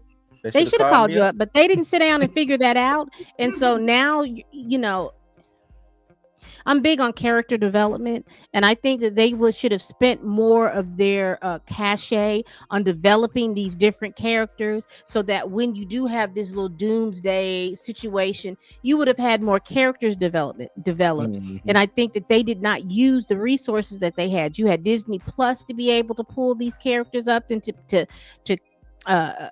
flesh out some of these characters. But when you're hiring people that don't know anything about the character, they're just hiring people. They don't want them to go back to the comics to figure out what these characters do. They were cheap. They set themselves up for this. So, and now you got to do these little stunt shows and shenanigans by sitting up here letting people for 5.5 hours look at what chair is coming up and who's going to be in the movie. Yeah. I mean, it was a lofty goal, but it was too much. It was too much for what you can do, particularly when you did not introduce any of these. You did not introduce enough of characters that for it to make sense, and you did not recast T'Challa where it would have made more sense. See, ever Right. since you got rid of T'Challa, everything and then you're getting rid of T'Challa in every medium of Marvel. I'm sorry, I got issues with that, but this is not the show for that. This is not the show for that. We'll get into it later, Pam. We'll get into it later. Yeah, this is not the show for that. But all of that to say is, I would love to see him. I mean, because I could see him doing Aaron Pierre's role as one of the Green Lanterns. I can see him in that. Yeah, he could have did that. He could have Yeah, easily did. I wouldn't mind seeing him play like Spawn or somebody like that. I think that'd be dope for him too. I saw on Reddit, and I had sent it to him. I saw on Reddit where somebody fashioned him as Luke Cage. He could be Luke Cage, but I wouldn't go back to Marvel. If I'm him, I'm not going back over there. I think that's a sink. I think that ship is sinking over there, so I wouldn't go back over there. Yeah, and you don't want to sink with that ship. He don't need no more problems. At all. He don't need no more. Icon or Hardware. I don't know who Hardware is. I've heard people talk about Icon. I'm not a big DC person, so I don't know all those people. Outside of Superman, Batman, Aquaman, and them folks, Wonder Woman, and all them. I don't know any of the other characters that go over there. And what's the guy's name that does the Keanu Reeves played him? Constantine, yeah. That's a character too. I thought that was a whole child. I saw that. I didn't even realize it was a hero. DC does real well in with the cartoon characters. Mm-hmm. If you watch DC and on HBO Max, that's a great watch. I think it's been a great watch. Animated stuff is their animated stuff is great. Yep. Okay, I'm sure my kids know. I have. Yeah, my oldest daughter is like a Marvel savant. She refuses to watch anything until she can watch. Apparently, there's some order that you have to watch the movies in order to get them all interconnected and how they all connect. Yeah, you can watch them as they came out, and there is some kind of order that people have put it in just so that it'll match up with the time. Yeah, that's what she does. So she hasn't hardly watched anything because she's still formulating that. So I'm just like, okay. Yeah. I'm like, get your I see your Ty. I tell my Tell Blue. I said, "What up?" I see you, dog. I see you, man. Yeah, we see you, Ty Boogie. We see you. He in my stomping grounds, but I can't leave my house this week. So yeah. Yeah, he said he's gonna be in Tampa. Yeah, he said that. Yeah. I gotta get back into the gym, man. I've been slipping. So yeah. Milestone doesn't Milestone have The lightning boy. What's the Yeah, what's the Static, the lightning boy. Static. Static. The lightning boy. I just knew he did lightning. That's all I do. Y'all stop. Yeah, The Static. lightning. Okay. Yeah, I mean, I think that would be great. Because if DC doesn't learn anything, there's a lot of black folks that love to see black folks on film. Mhm. And if you've got a good character development and you got a good story, people will support that. I mean, let's just be real. And if they wanted to do a story with I don't know if Icon Hardware and that Lightning Boy ever met up. But yeah, if you they did, met up. They all met up. yeah, if They you can do a something good dope. story with those three in there, I'm quite sure.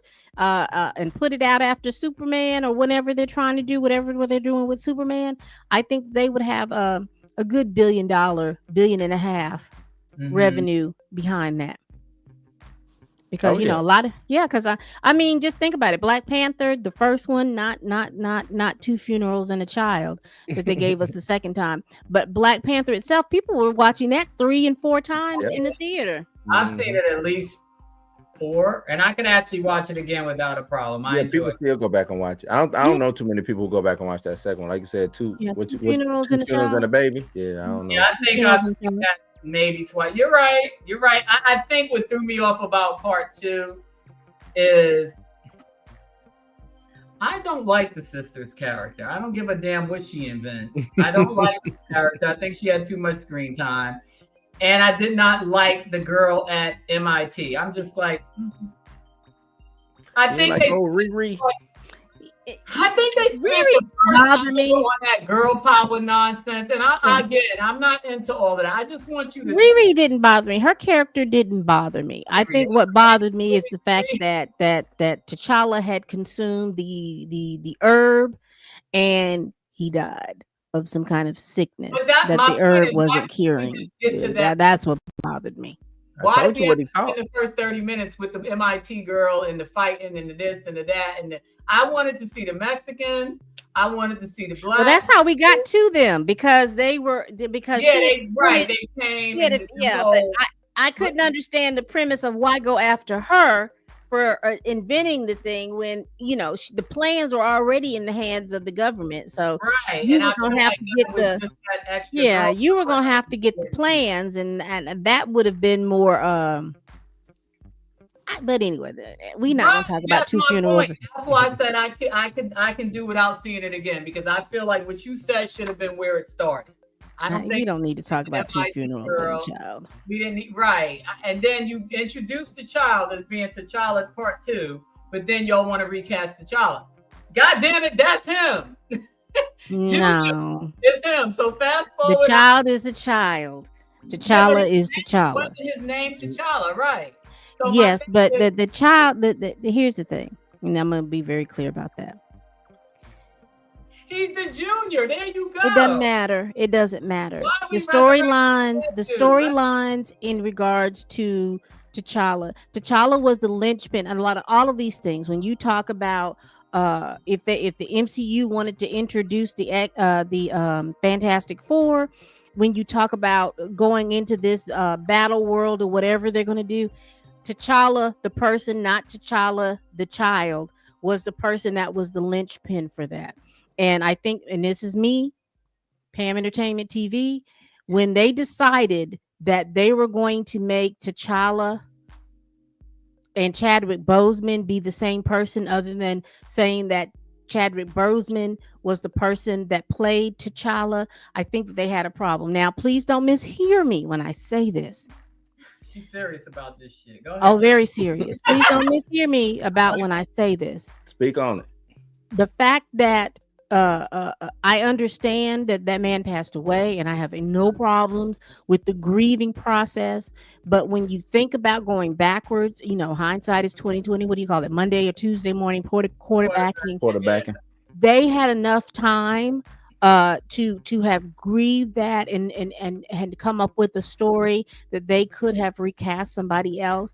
And I have a big problem thinking that because you're black, that you don't know how to operate in business as usual, because there is no reason in the world for me to believe that those actors, I know that they say that they were close and all those other things, but there is no reason in the world that if you are an actor and you are serious about your craft, and let's be very clear, all those people who worked on Black Panther, these are Yale, Harvard, Yeah, that's all all. these little different who places. live by the show must go on.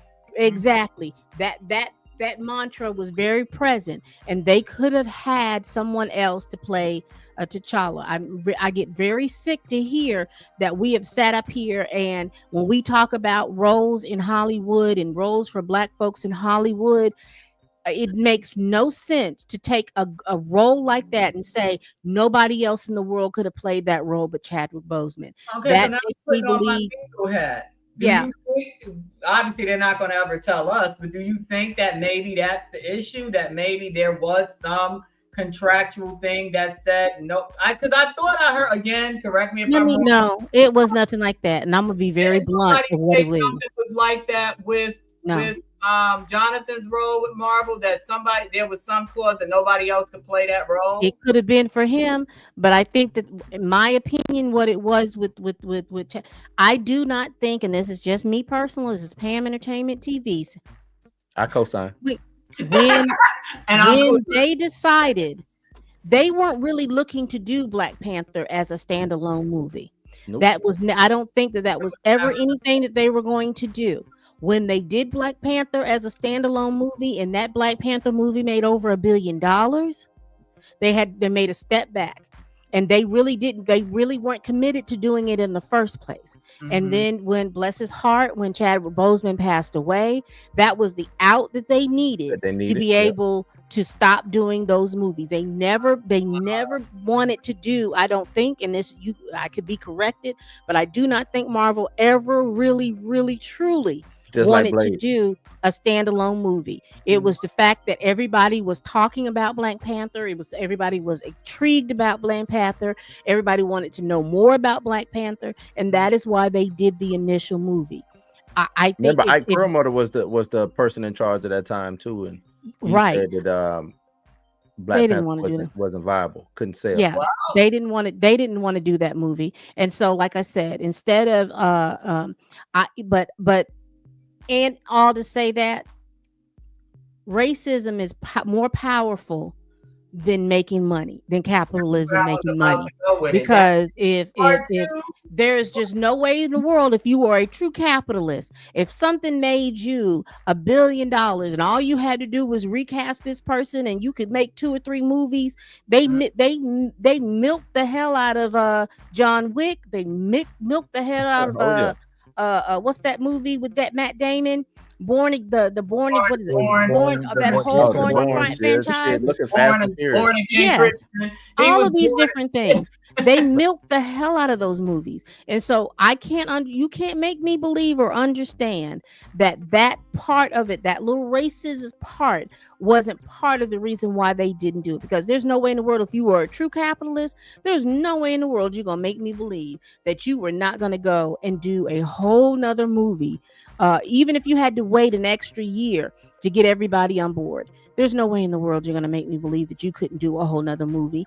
And anyone that's talking about, well, we needed to grieve child. Yes, you did. Don't mishear me.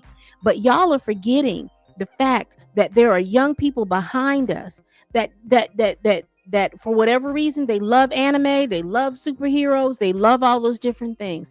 Why would you deny those young people the opportunity to see somebody positive, Black and positive on their screen?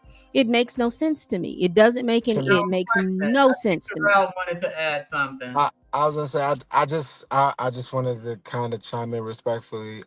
Essentially, I'm the whole part about them not wanting to make the movie. I have no say on that whatsoever. I do want to speak on the recasting of it. Now, essentially, to your point, you could be very right in the statements that you're making. For me personally, I think at the time that Chadwick Boseman died, I don't think there was another person on this earth that could play Black Panther.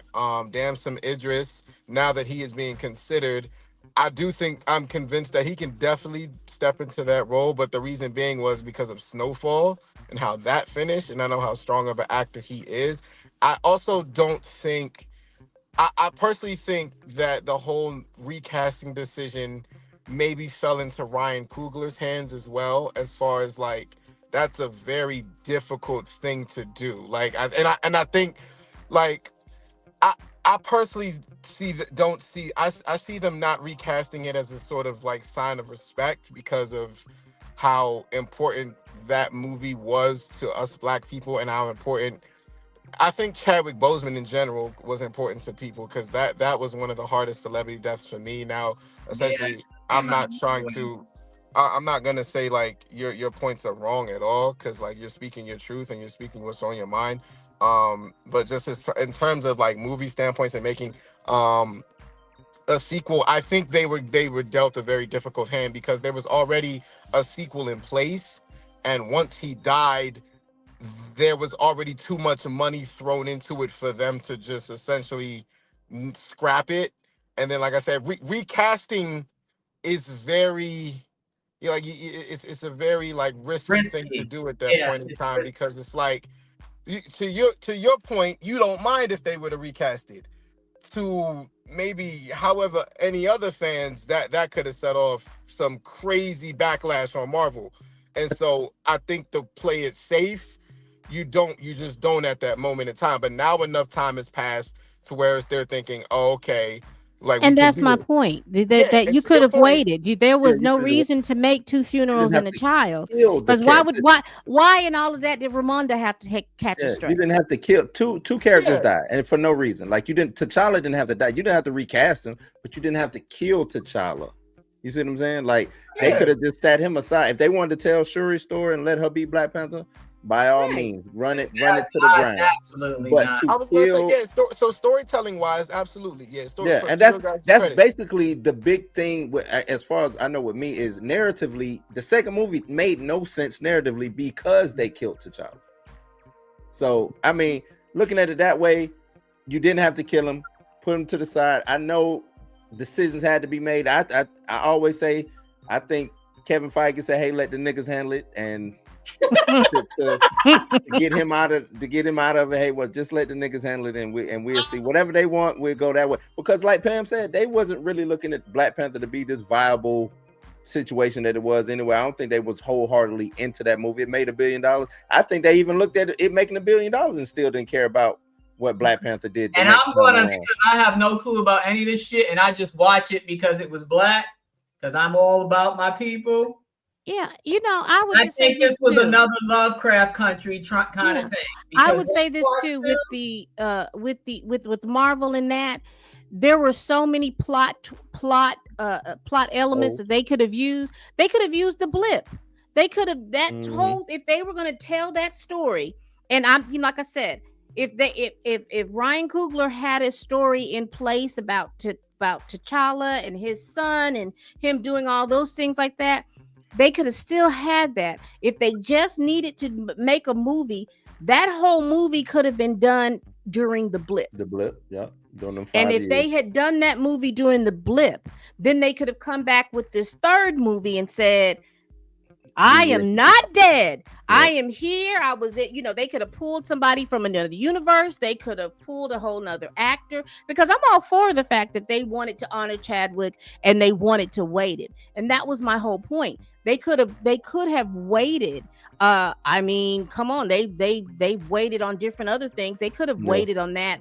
And like I said, if they had to push that story thing, in order for it to be to now where they could recast him, they could have set that story in the blip. I just think that they had different ways. I just feel as a don't martyr me. Don't martyr me like that. Don't make it seem like that as a black person and a black person that's an actor. That's almost, to me, it's almost insulting to say that somebody can't come back behind me and do this role because they do that every and every time. I mean, look maybe they can't do it like me. Maybe they can do it better. Maybe they do it like but Chadwick. I don't disagree. But there is somebody who can do that. They can do that role, and there were actors and things like that could do that that role. To your point, can I tell you who they were? I wouldn't think I couldn't, but I just was assuming that Marvel would have waited until they found the one that was a good match for It was a them good match. instead Yeah. of just making it seem like martyring Chadwick, is that nobody ever in the world could play Black Panther. And what we see now is that they are eradicating T'Challa throughout through everything. And the that now comic books, the movies. yeah, they're to eradicating me, I find everything. I find it kind of disrespectful. I didn't see that as a honoring of Chadwick. They made money off of his death in the Yeah. second movie. Like, that's, to me, that's not honor. That's capitalism at its finest. Oh, he died. Okay, well, let's plaster his face in this movie. Let's make people pay for his funeral in this movie. Like, all of that, to me, I find that disrespectful, very distasteful. Also, you don't honor me by when I build something by breaking it down and getting rid of it. If I built something, continue building. If I'm trying to build a castle and I die, you don't stop building the castle and break it down and then say, in honor of Blue, let's tear all this shit down and then give it to Pam. Yeah. Like, that's not honoring to me. Okay. Yeah. And the character was older than the actor. Yeah. I'm gonna That's oversimplify just- because I don't know about none of this, and I'm gonna say Oh, we can wrap it up. I know. no. I mean, know. I really don't understand none of it other than, like I said, I went to go see it because it was Black. I'm all about my Black power. They were very well done, despite the fact I didn't like the first 30, 45 minutes of part 2. I honestly think because of the subject matter, once they got to I call them the Mexicans, but obviously that's, at the end, if you thought deeply about it, it literally was taking two of the most marginalized communities in the United States from a social political standpoint, And picking them up against each had other them joining forces against the U.S. government at the end. at the end. Yeah, I So, wouldn't join you forces with can't somebody who killed my push mama, that though. That ain't narrative. happening. But my point is, it was too smart, and people like me got it, and we were like, see, the two most marginalized people in the country, the two most hated people in the country, Mexicans and Blacks, at that particular political time, and now it's coming back again, joining forces against the man. You know what I'm saying? You can't keep pushing that narrative too long, because the way the movie ended, we were going to connect whether there was nefarious intent or not, because it seemed like the Mexicans were still trying to, pull one over. Right. But the overarching theme was us joining forces for a common enemy, right? So imagine if you keep pushing that narrative in part 3. Well, Captain America also kind of touched on it. Kind of touched on that a little further with his partner Falcon being Latino as well, and they kind of have Sam Wilson standing up to the president, standing up to people in government positions about what he believes is right and how he's going to do things, how he's the new Captain America. So they do kind of still push on that in the new Captain America. Granted, probably won't be pushed on further in like future projects, but they do still kind of push that. And it's easier to swallow when that's just how it is. We know in general, when a white person says something that a Black person has been saying for 40 years, all of a sudden people listen and, oh yeah, you're right. But I mean, Malcolm X then said this. Martin Luther King then said this. This one then said this. But because this dude said it, now it's gospel. You understand what I'm saying? So Right. Captain America saying it was kind of like, oh, okay, yeah, we heard this before, but it's not as threatening as when we say it, and then you got too many people hearing it and believing it, right? Right. So, and exactly what Patricia said. I mean, it put fear. I personally feel, because I'm the Angela Davis of the four of us. That's what I took from it. She said, "I'm the end of the day." That theater and posted in both my. Let your hair down, then. Let your hair down. I want to see the afro. The Afro, it was looking like that earlier today. But for real, like that was my takeaway. I didn't get none of the other shit. I got that last part and I was like, exactly. And I have been saying it for years. And when I saw that it was depicted in that last, little snippet of the movie, I said, I've been saying it for years. If Mexicans and blacks got together for a common purpose, forget all the, the inter conflict or whatever people try to create. Oh, they taking your jobs. We don't want them jobs, but okay. Take all that out and focus on the common enemy, all hell would break loose. And they know that. So it's like we can't do a part 3 with them still talking about this shit. How we going to segue from ending it on that and then go to part 3 and not talk about it at all? We can't do that. So I mean that was my takeaway. Because all the movies always have those little, what do y'all got call the socio-political economic stuff into it, yeah. And see, that's the part that I filter out. I could care less about all the superhero stuff, and I'm filtering out all the, because every movie appeals to people for different reasons. And my thing, even part 1, was that whole social political stuff. I didn't care about the superhero stuff. I was caring about the Black Power element, the fact that we were depicted as smart people, innovative people. You know what I mean? That's what I took out of it. And like the ending of even part 1, when they landed in the hood and the kids were like, oh, snap. You know what I mean? I'm looking at it from a teacher's perspective. Like, how many of my students saw this and had more belief in themselves? You know what I mean? Oh yeah. I look at it, I've said it all the time. I look at it from the thing how when it first started to come out, how you had all the young kids, all the little kids, and I'm talking about my nephew. Everybody was Black Panther this, Black Panther that, Black Panther this. And then once Black Panther went away, he's like Miles Morales, Spider-Man. Yeah, that's where I am. You see? Yeah, everybody's like, and it's like you've got a whole I just think like that was just like I said. I think that they could have. There was different ways, and I know again, I could be Monday morning quarterbacking, but I do think that I would have loved for them to have waited and taken that story the way they needed to take that story. Hired somebody else to do that. Yes, it was going to be some shoes, but look at all the great actors that we have out here now.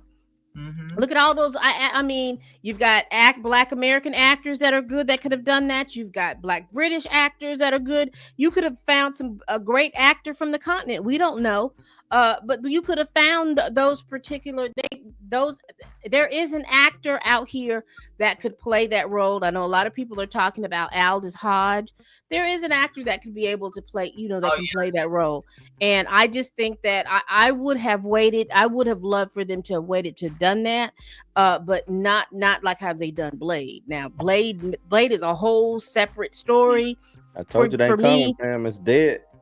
Yeah, that's coming. Never coming. That's never. No, I knew it was. I knew it was dead when they decided that. When they told you how much money they spent on the development of it, and they had spent that budget that they had for it, they had already spent about $30 or $40 million. I already knew it was dead then. And like I said, you all have kept Mahershala Ali out of out of the acting for a couple of years. I'm sorry. I mean, 5 years now. 20. Yeah, there's no way in the world, unless you were paying me to sit at home, paying me a good salary to sit at home while you wait and get this stuff together. If y'all not paying me, I need to go. We need because dinosaur movies scare me because I've always had dreams about dinosaurs chasing me. So there's not a Jurassic Park movie that I'm going to be able to see. But I support him going to Jurassic Park. I will buy a ticket to Jurassic Park, but my black behind is not going in there because you're not going to have me have some kind of flashback and PTSD moment. Yeah, right. No. Gonna hit $1 billion. It probably do $1 billion. Yeah, I'd rather let him go because he was doing indie films, he was doing television, he was doing all this other stuff. Yep. If what y'all, happened? Did he do something? Like, did I miss? No. Once you with Marvel, Marvel takes up a lot of your scheduling conflicts, and you gotta. Oh, he burned bridges. You think? Nah, not bridges. It's just it's like if I hire you, then I contract you to do work, right? But then it's a whole bunch of red tape going on, and it's still people calling you saying, "Hey, Danny, I need you to come do this, and you can't do it because contractually you work for me." So that's basically all it is. Got it. He's stuck over in Marvel World. that was High his paid movie. slavery, got it. Okay. Yeah, and Yeah, that's his movie. So depending on like how involved he was, like if he was Mhm. if he's a producer on that film, which I think he definitely He was, was, yeah. like super Which involved in movie that. is Yeah, this? Blade. I didn't even. So they. Okay, yeah. See, I'm out the loop. All right. I mean Don't they even. announced him Yeah. maybe like 2019. 2019. 6 years ago. Yeah, about 6 Mhm. years ago, and it was like he was supposed to be heavily involved in the entire project, and so that was taking up a lot of his time. But and they said it. He sat down for multiple meetings. Nothing was really moving forward, and they was just really holding him up from, and that keeps your time from doing other projects. Right. Yep. You think about it, because he's a two-time Oscar winner. You're talking about 5 years. You're talking about at least 3 or 4 different roles that he could have been in. That might have been about 6 In movies. regards to, Yeah. Yeah, the Did two. he get paid though? Like what? I think they paid him something, but at this A point, retainer, it's not probably. enough. Yeah. It's not enough that that I would be sitting out, especially when you are him, Jonathan, And he does action too. Denzel. Yeah, he These does are action. actors. So that Yeah. you're not gonna keep them from doing some roles and things like that. Mm-hmm. Yeah, he's more like, You- and he's a physical actor too. So, and he's getting I old. didn't know that, Pam. That's why I'm like Blade. I didn't even know Blade Yeah. came. Like, again, I don't follow. And then there was this whole it's a whole different situation with so this. I see Blade is 2025. Well, According They've been- to they- yeah, but they've been working on it since 2019. so it looks like Shows that have coming come out, like Shang-Chi and all those songs. These are shows that were greenlisted after Blade, and they have come out and had their theatrical debut, and they have gone through and everything like that. So no, I just think They never want to do that movie, Pam. I don't think so. They I don't didn't think never want to so. do it. I don't think so. Because if that was the case, they would have fast tracked that movie. That movie would have been fast tracked and beat whatever Mahershala. If you don't want to do it, we'll go get somebody. If they really want to do Blade, they would have did Blade. I don't think they want to do Blade. I think they paraded him out there. He a 2-time Oscar winner, like you said, and then they didn't know what to do. They were stuck. COVID came. Yeah. Well, I hope it comes out now that I know what's going on, because I had to look it up. I'm like, Blade, it was supposed to be coming back. Because when you said that, that's what made me think. I'm like, Blade was already casted to come out again. And then I looked and I was like, okay, so all right. So You're now gonna it's see Wesley Snipes before you see Mahershala Ali dressed up as Blade. I said Wesley Snipes did a Blade cameo in the Deadpool movie, and they made a joke Deadpool, about Wolverine, yeah.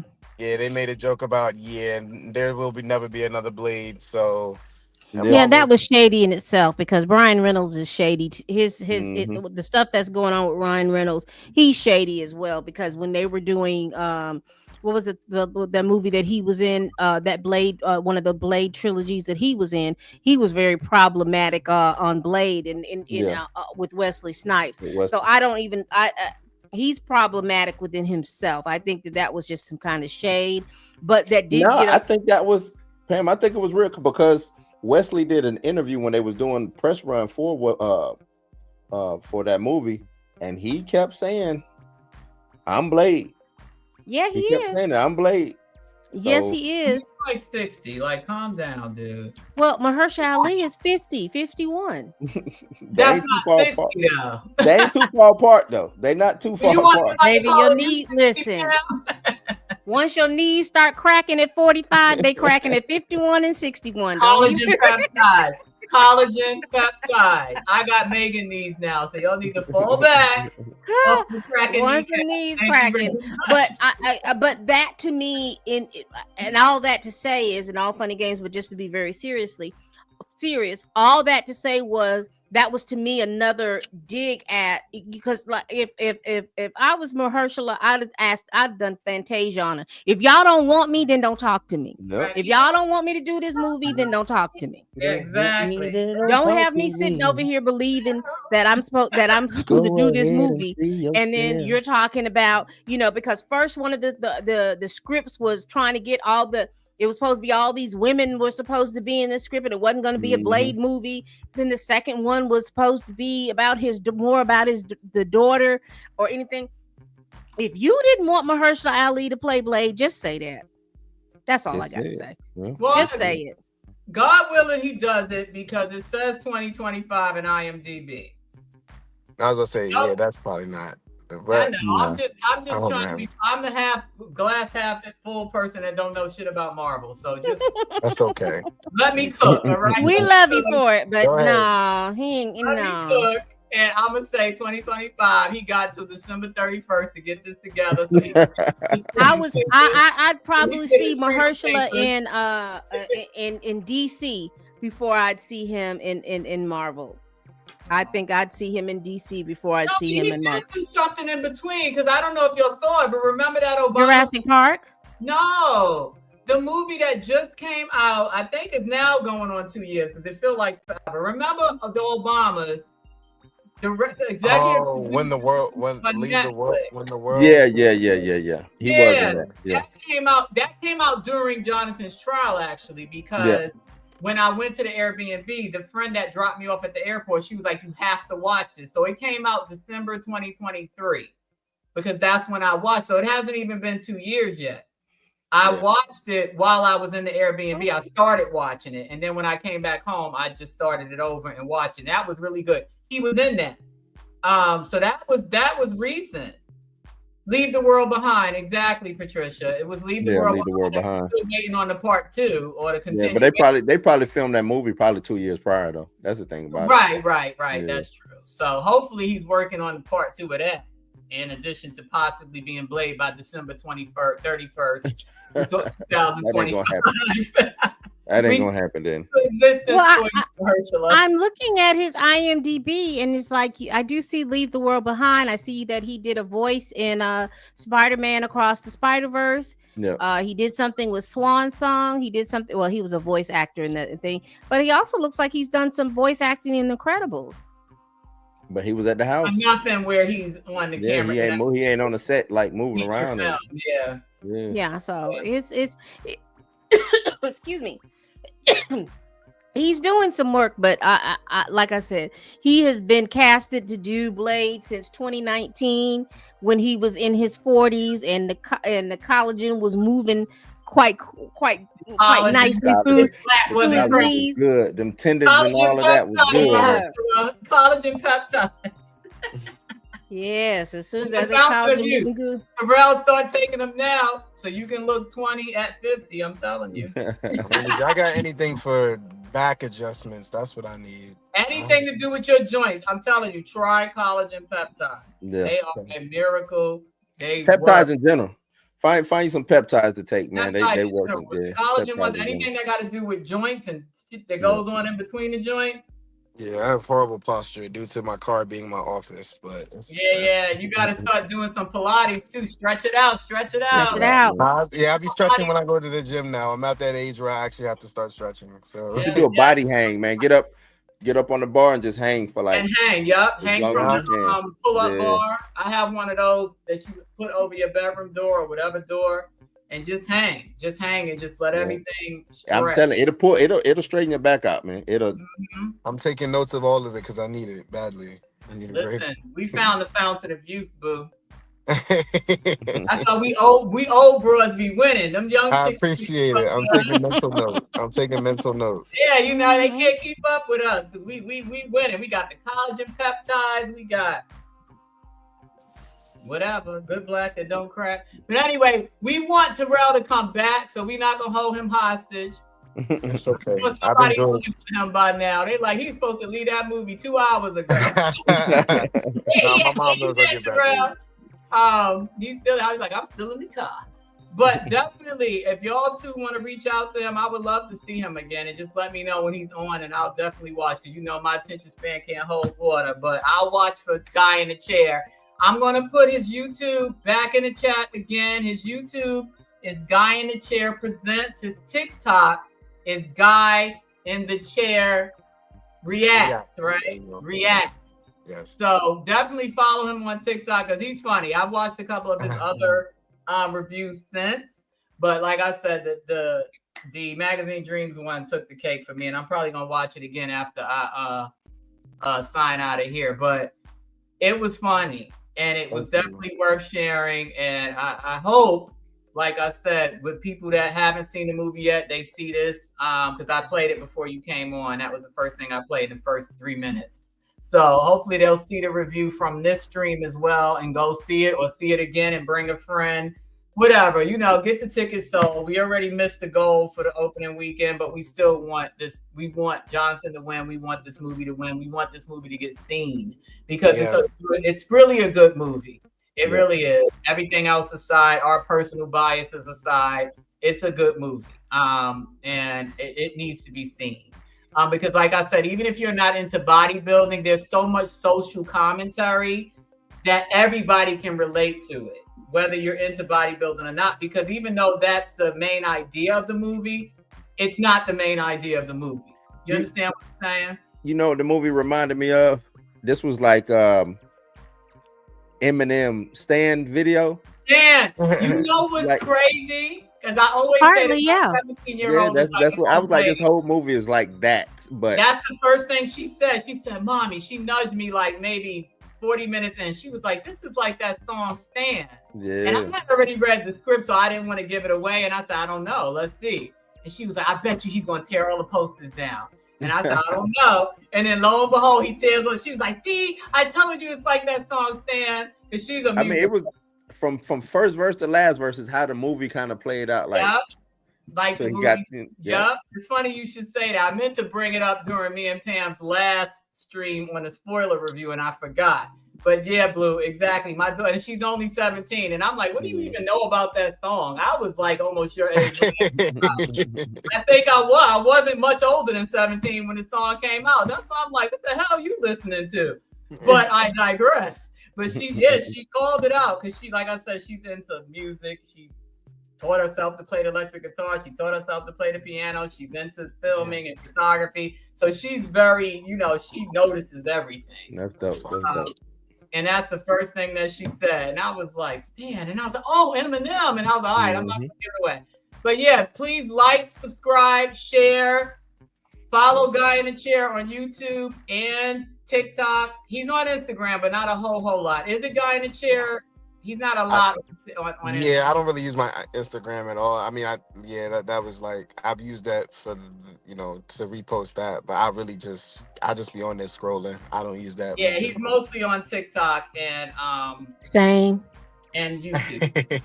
I'm on Instagram and I'm everywhere. YouTube. I'm learning TikTok because, like I said, I created the Jonathan TikTok because obviously everybody's on TikTok. TikTok scares me. Yeah, TikTok scares me too, but we get the most engagement from TikTok, and we just started it.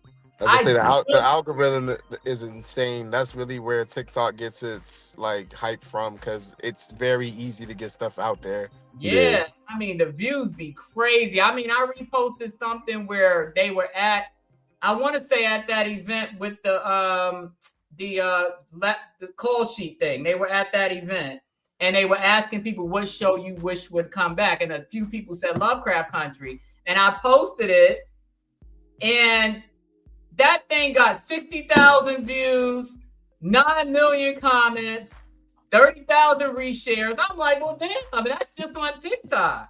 Yeah. And it took me almost a year just to get the number of followers we have on Instagram. We're almost at 6,000. Mm-hmm. But TikTok, we got almost 1,000 in a matter of 30 days. Yeah, that's why I'd be. So TikTok is where it's at. So I was like, well, I need to create a TikTok for Jonathan too, because I'm like, it seems like that's where everybody's going. Yeah, it looks like you could do it on TikTok. I like my personal page on TikTok. Yeah, because I beat them, but my Pam Entertainment TV TikTok, because they're trying to do two is a bit too much. And they're not integrated, so it's just double work. That's the problem. But so I'm on my personal page over there, because all I can say is boo. And then I got hey, you get 1,000 views and likes, because the one thing about TikTok, if it's one thing they're gonna do, they're gonna force you to watch something you don't want to watch. Because as soon as you open it, they'll just be popping up. I'm like, I didn't ask to see this.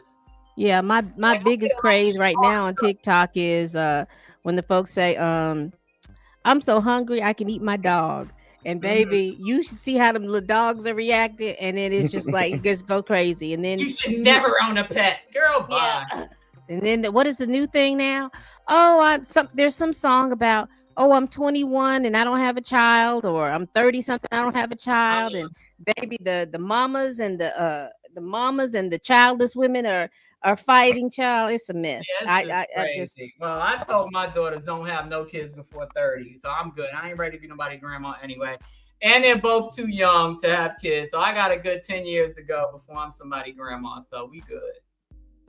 I'm not that one that say you should have kids when you're not ready or when you're in your 20s, so you could be in your 40s fighting with the 20-year-olds in the club.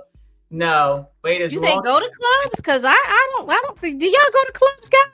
Because I know because I'm married, and not to mention I never went to clubs. But you have a lot of people my age that started having kids in high school, so now they're my age and have adult children, and now you're competing with your kids and their peers. Go to clubs. Do you go to clubs, guy? Because I didn't think people. I hadn't heard. I don't hear a lot of young people talk about the club. The club is not my scene particularly because unfortunately my generation is more show than do anything. So everything's just for pictures and posing and just for right. Pretending like you going to the club, but you ain't really going. The young folks don't go to the club to sweat their hair out and come out their shoes to dance. They don't do all that. They don't go there to get sweaty, huh? They don't go out to dance. They go out there for Instagram. Yeah, well, they like this in the club. Right. My daughter's gonna be 21, and I can't tell you that her peers, because she goes to FAMU, they do go to the club. I don't know what they call it. They go to the moon. Huh? They go to the moon out there. Yeah, because there's a lot of clubs out there, and I do. That was a big club down there back in my day. Yeah, go down to Tallahassee, go to the moon. That's what the spot was. Right, and they're all along Tennessee Street and Pensacola Street. They go and they drink too. Not my daughter. I was curious because like even when I'm on TikTok and I see people, I see more of them, like he says, that they're posing and they're posing or they're out somewhere and doing something very normal. I guess I would say that, but I don't see a lot of people going out to the, because when Instagram started, everybody was doing something very fantastical. It was always like, oh, I'm making $750,000 over the top stuff. But on TikTok, people are just doing very normal things, and that's what's interesting. And I don't see people I don't see a lot of, well, it doesn't come down my For You page of people going to the club. The only thing I see right now is where them fans at. Everybody is trying to do a trail ride and go down and do the line dances. And I'm sorry, but there's too many line dances. I just learned how to do the Tamia line dance. I told my wife, don't you flick another fan around me, man. You getting evicted. All your shit gonna be in the driveway flicking. I'm packing your ass up and all your shit. Yeah, it drives me crazy, man. And that's what I see. Everybody's into line dancing now. I absolutely hate it. So that's why I was like, I don't really see too much people talking about when they're in the club. They're usually, doing little dances at the house or something. Here in Tampa, they are grown women because I'm on some Tampa groups and that's all they always having mixers and club nights for singles. City. It's a lot of people in their 40s that, like I said, they got grandkids and they're like 42 and they're in the clubs trying to compete with the 30-year-olds and the 20-year-olds because they single, and that's what all those mixers are for. I'm on a few Caribbean people groups too. They always having mixers and single nights at these nightclubs. So people go to the clubs.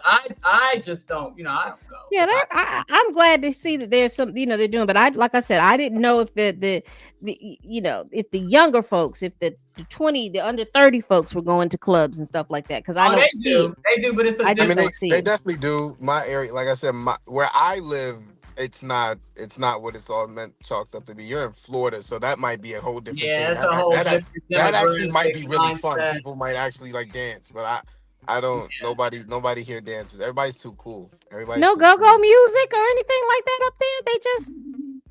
That's here, but I'm not gonna lie. Like I said, my generation and anybody younger, there's not really the older the older generation still kind of, you know, carries go-go very heavy, but it's just not, it's not the same anymore. Like it was a lot more when I was younger, but I missed that era. Like that was, I missed out on that one. Right. But that's good. You seem like you were good. I don't want to say kid because you are grown. Yeah, he's It's okay. grown. I get Seems it all like the you were time. raised well, so that's a good thing. Thank If you I very had a much. son, he would be you. He would not be going to the clubs, and he would not be watching. What was that debauchery that you said you was watching? What, P-Valley? P-Valley. He would not be watching P-Valley. You know what's crazy? And we're gonna go because this is going long. My oldest daughter's gonna be 21, and you know, I love Power. I only like the original Power, and I like the Tommy spinoff. That's it. And I I remember did not like the Tommy spinoff. that's the only spinoff I liked.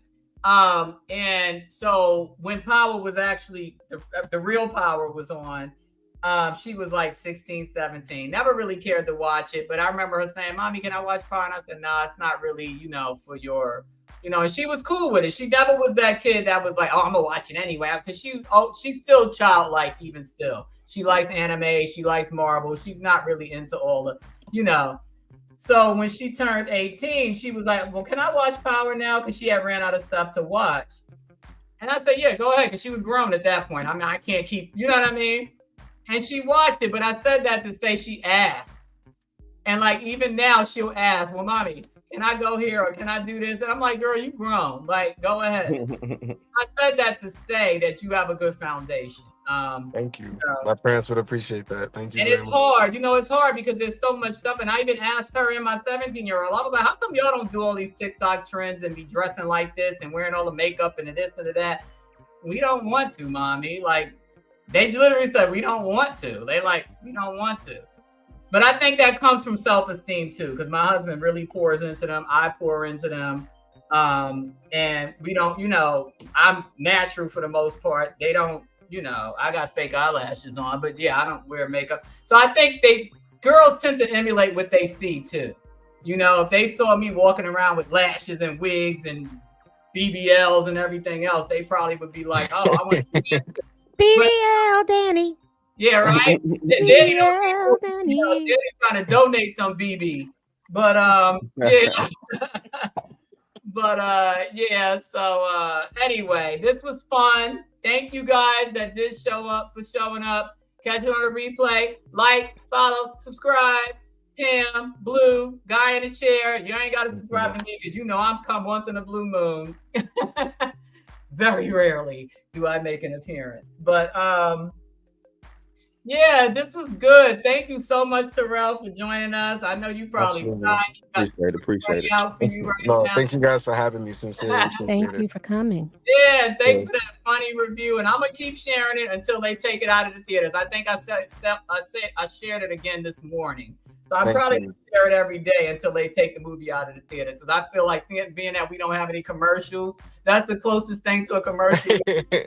I sincerely appreciate that. Thank you so much. That's the closest thing we're gonna get to a commercial that actually appeals to your demographic too, because you have to understand you have 20 somethings that don't want to see a serious trailer, right? Yeah. They might want to see somebody cracking jokes from TikTok. So I also saw it from that perspective too, that younger people would be more attracted to that versus the serious, depressing trailers that have been coming out.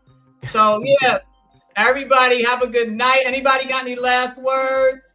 Nah, Go man. see Magazine Dreams. Yep, go see Follow Magazine Guy Dreams. in the chair. Magazine Dreams. Follow all of the official Jonathan Majors social media. There's also a YouTube channel. Follow him. And yeah, just keep supporting. You know, we got to get our guy back up on top, however it works. But it starts with you guys going to see Magazine Dreams so they can get their ones up and get it overseas and get it wherever else it needs to be so he can win that Oscar or at least get nominated. Yep. All right. Thank you guys. Have a good Thank you. night. Have a great night. Thank you, guys. Good night, Terrell. Nice meeting you officially. All right. He bounced. He's like, "Go, get out." I'm out of here. All right, guys. Y'all have a good night. All right.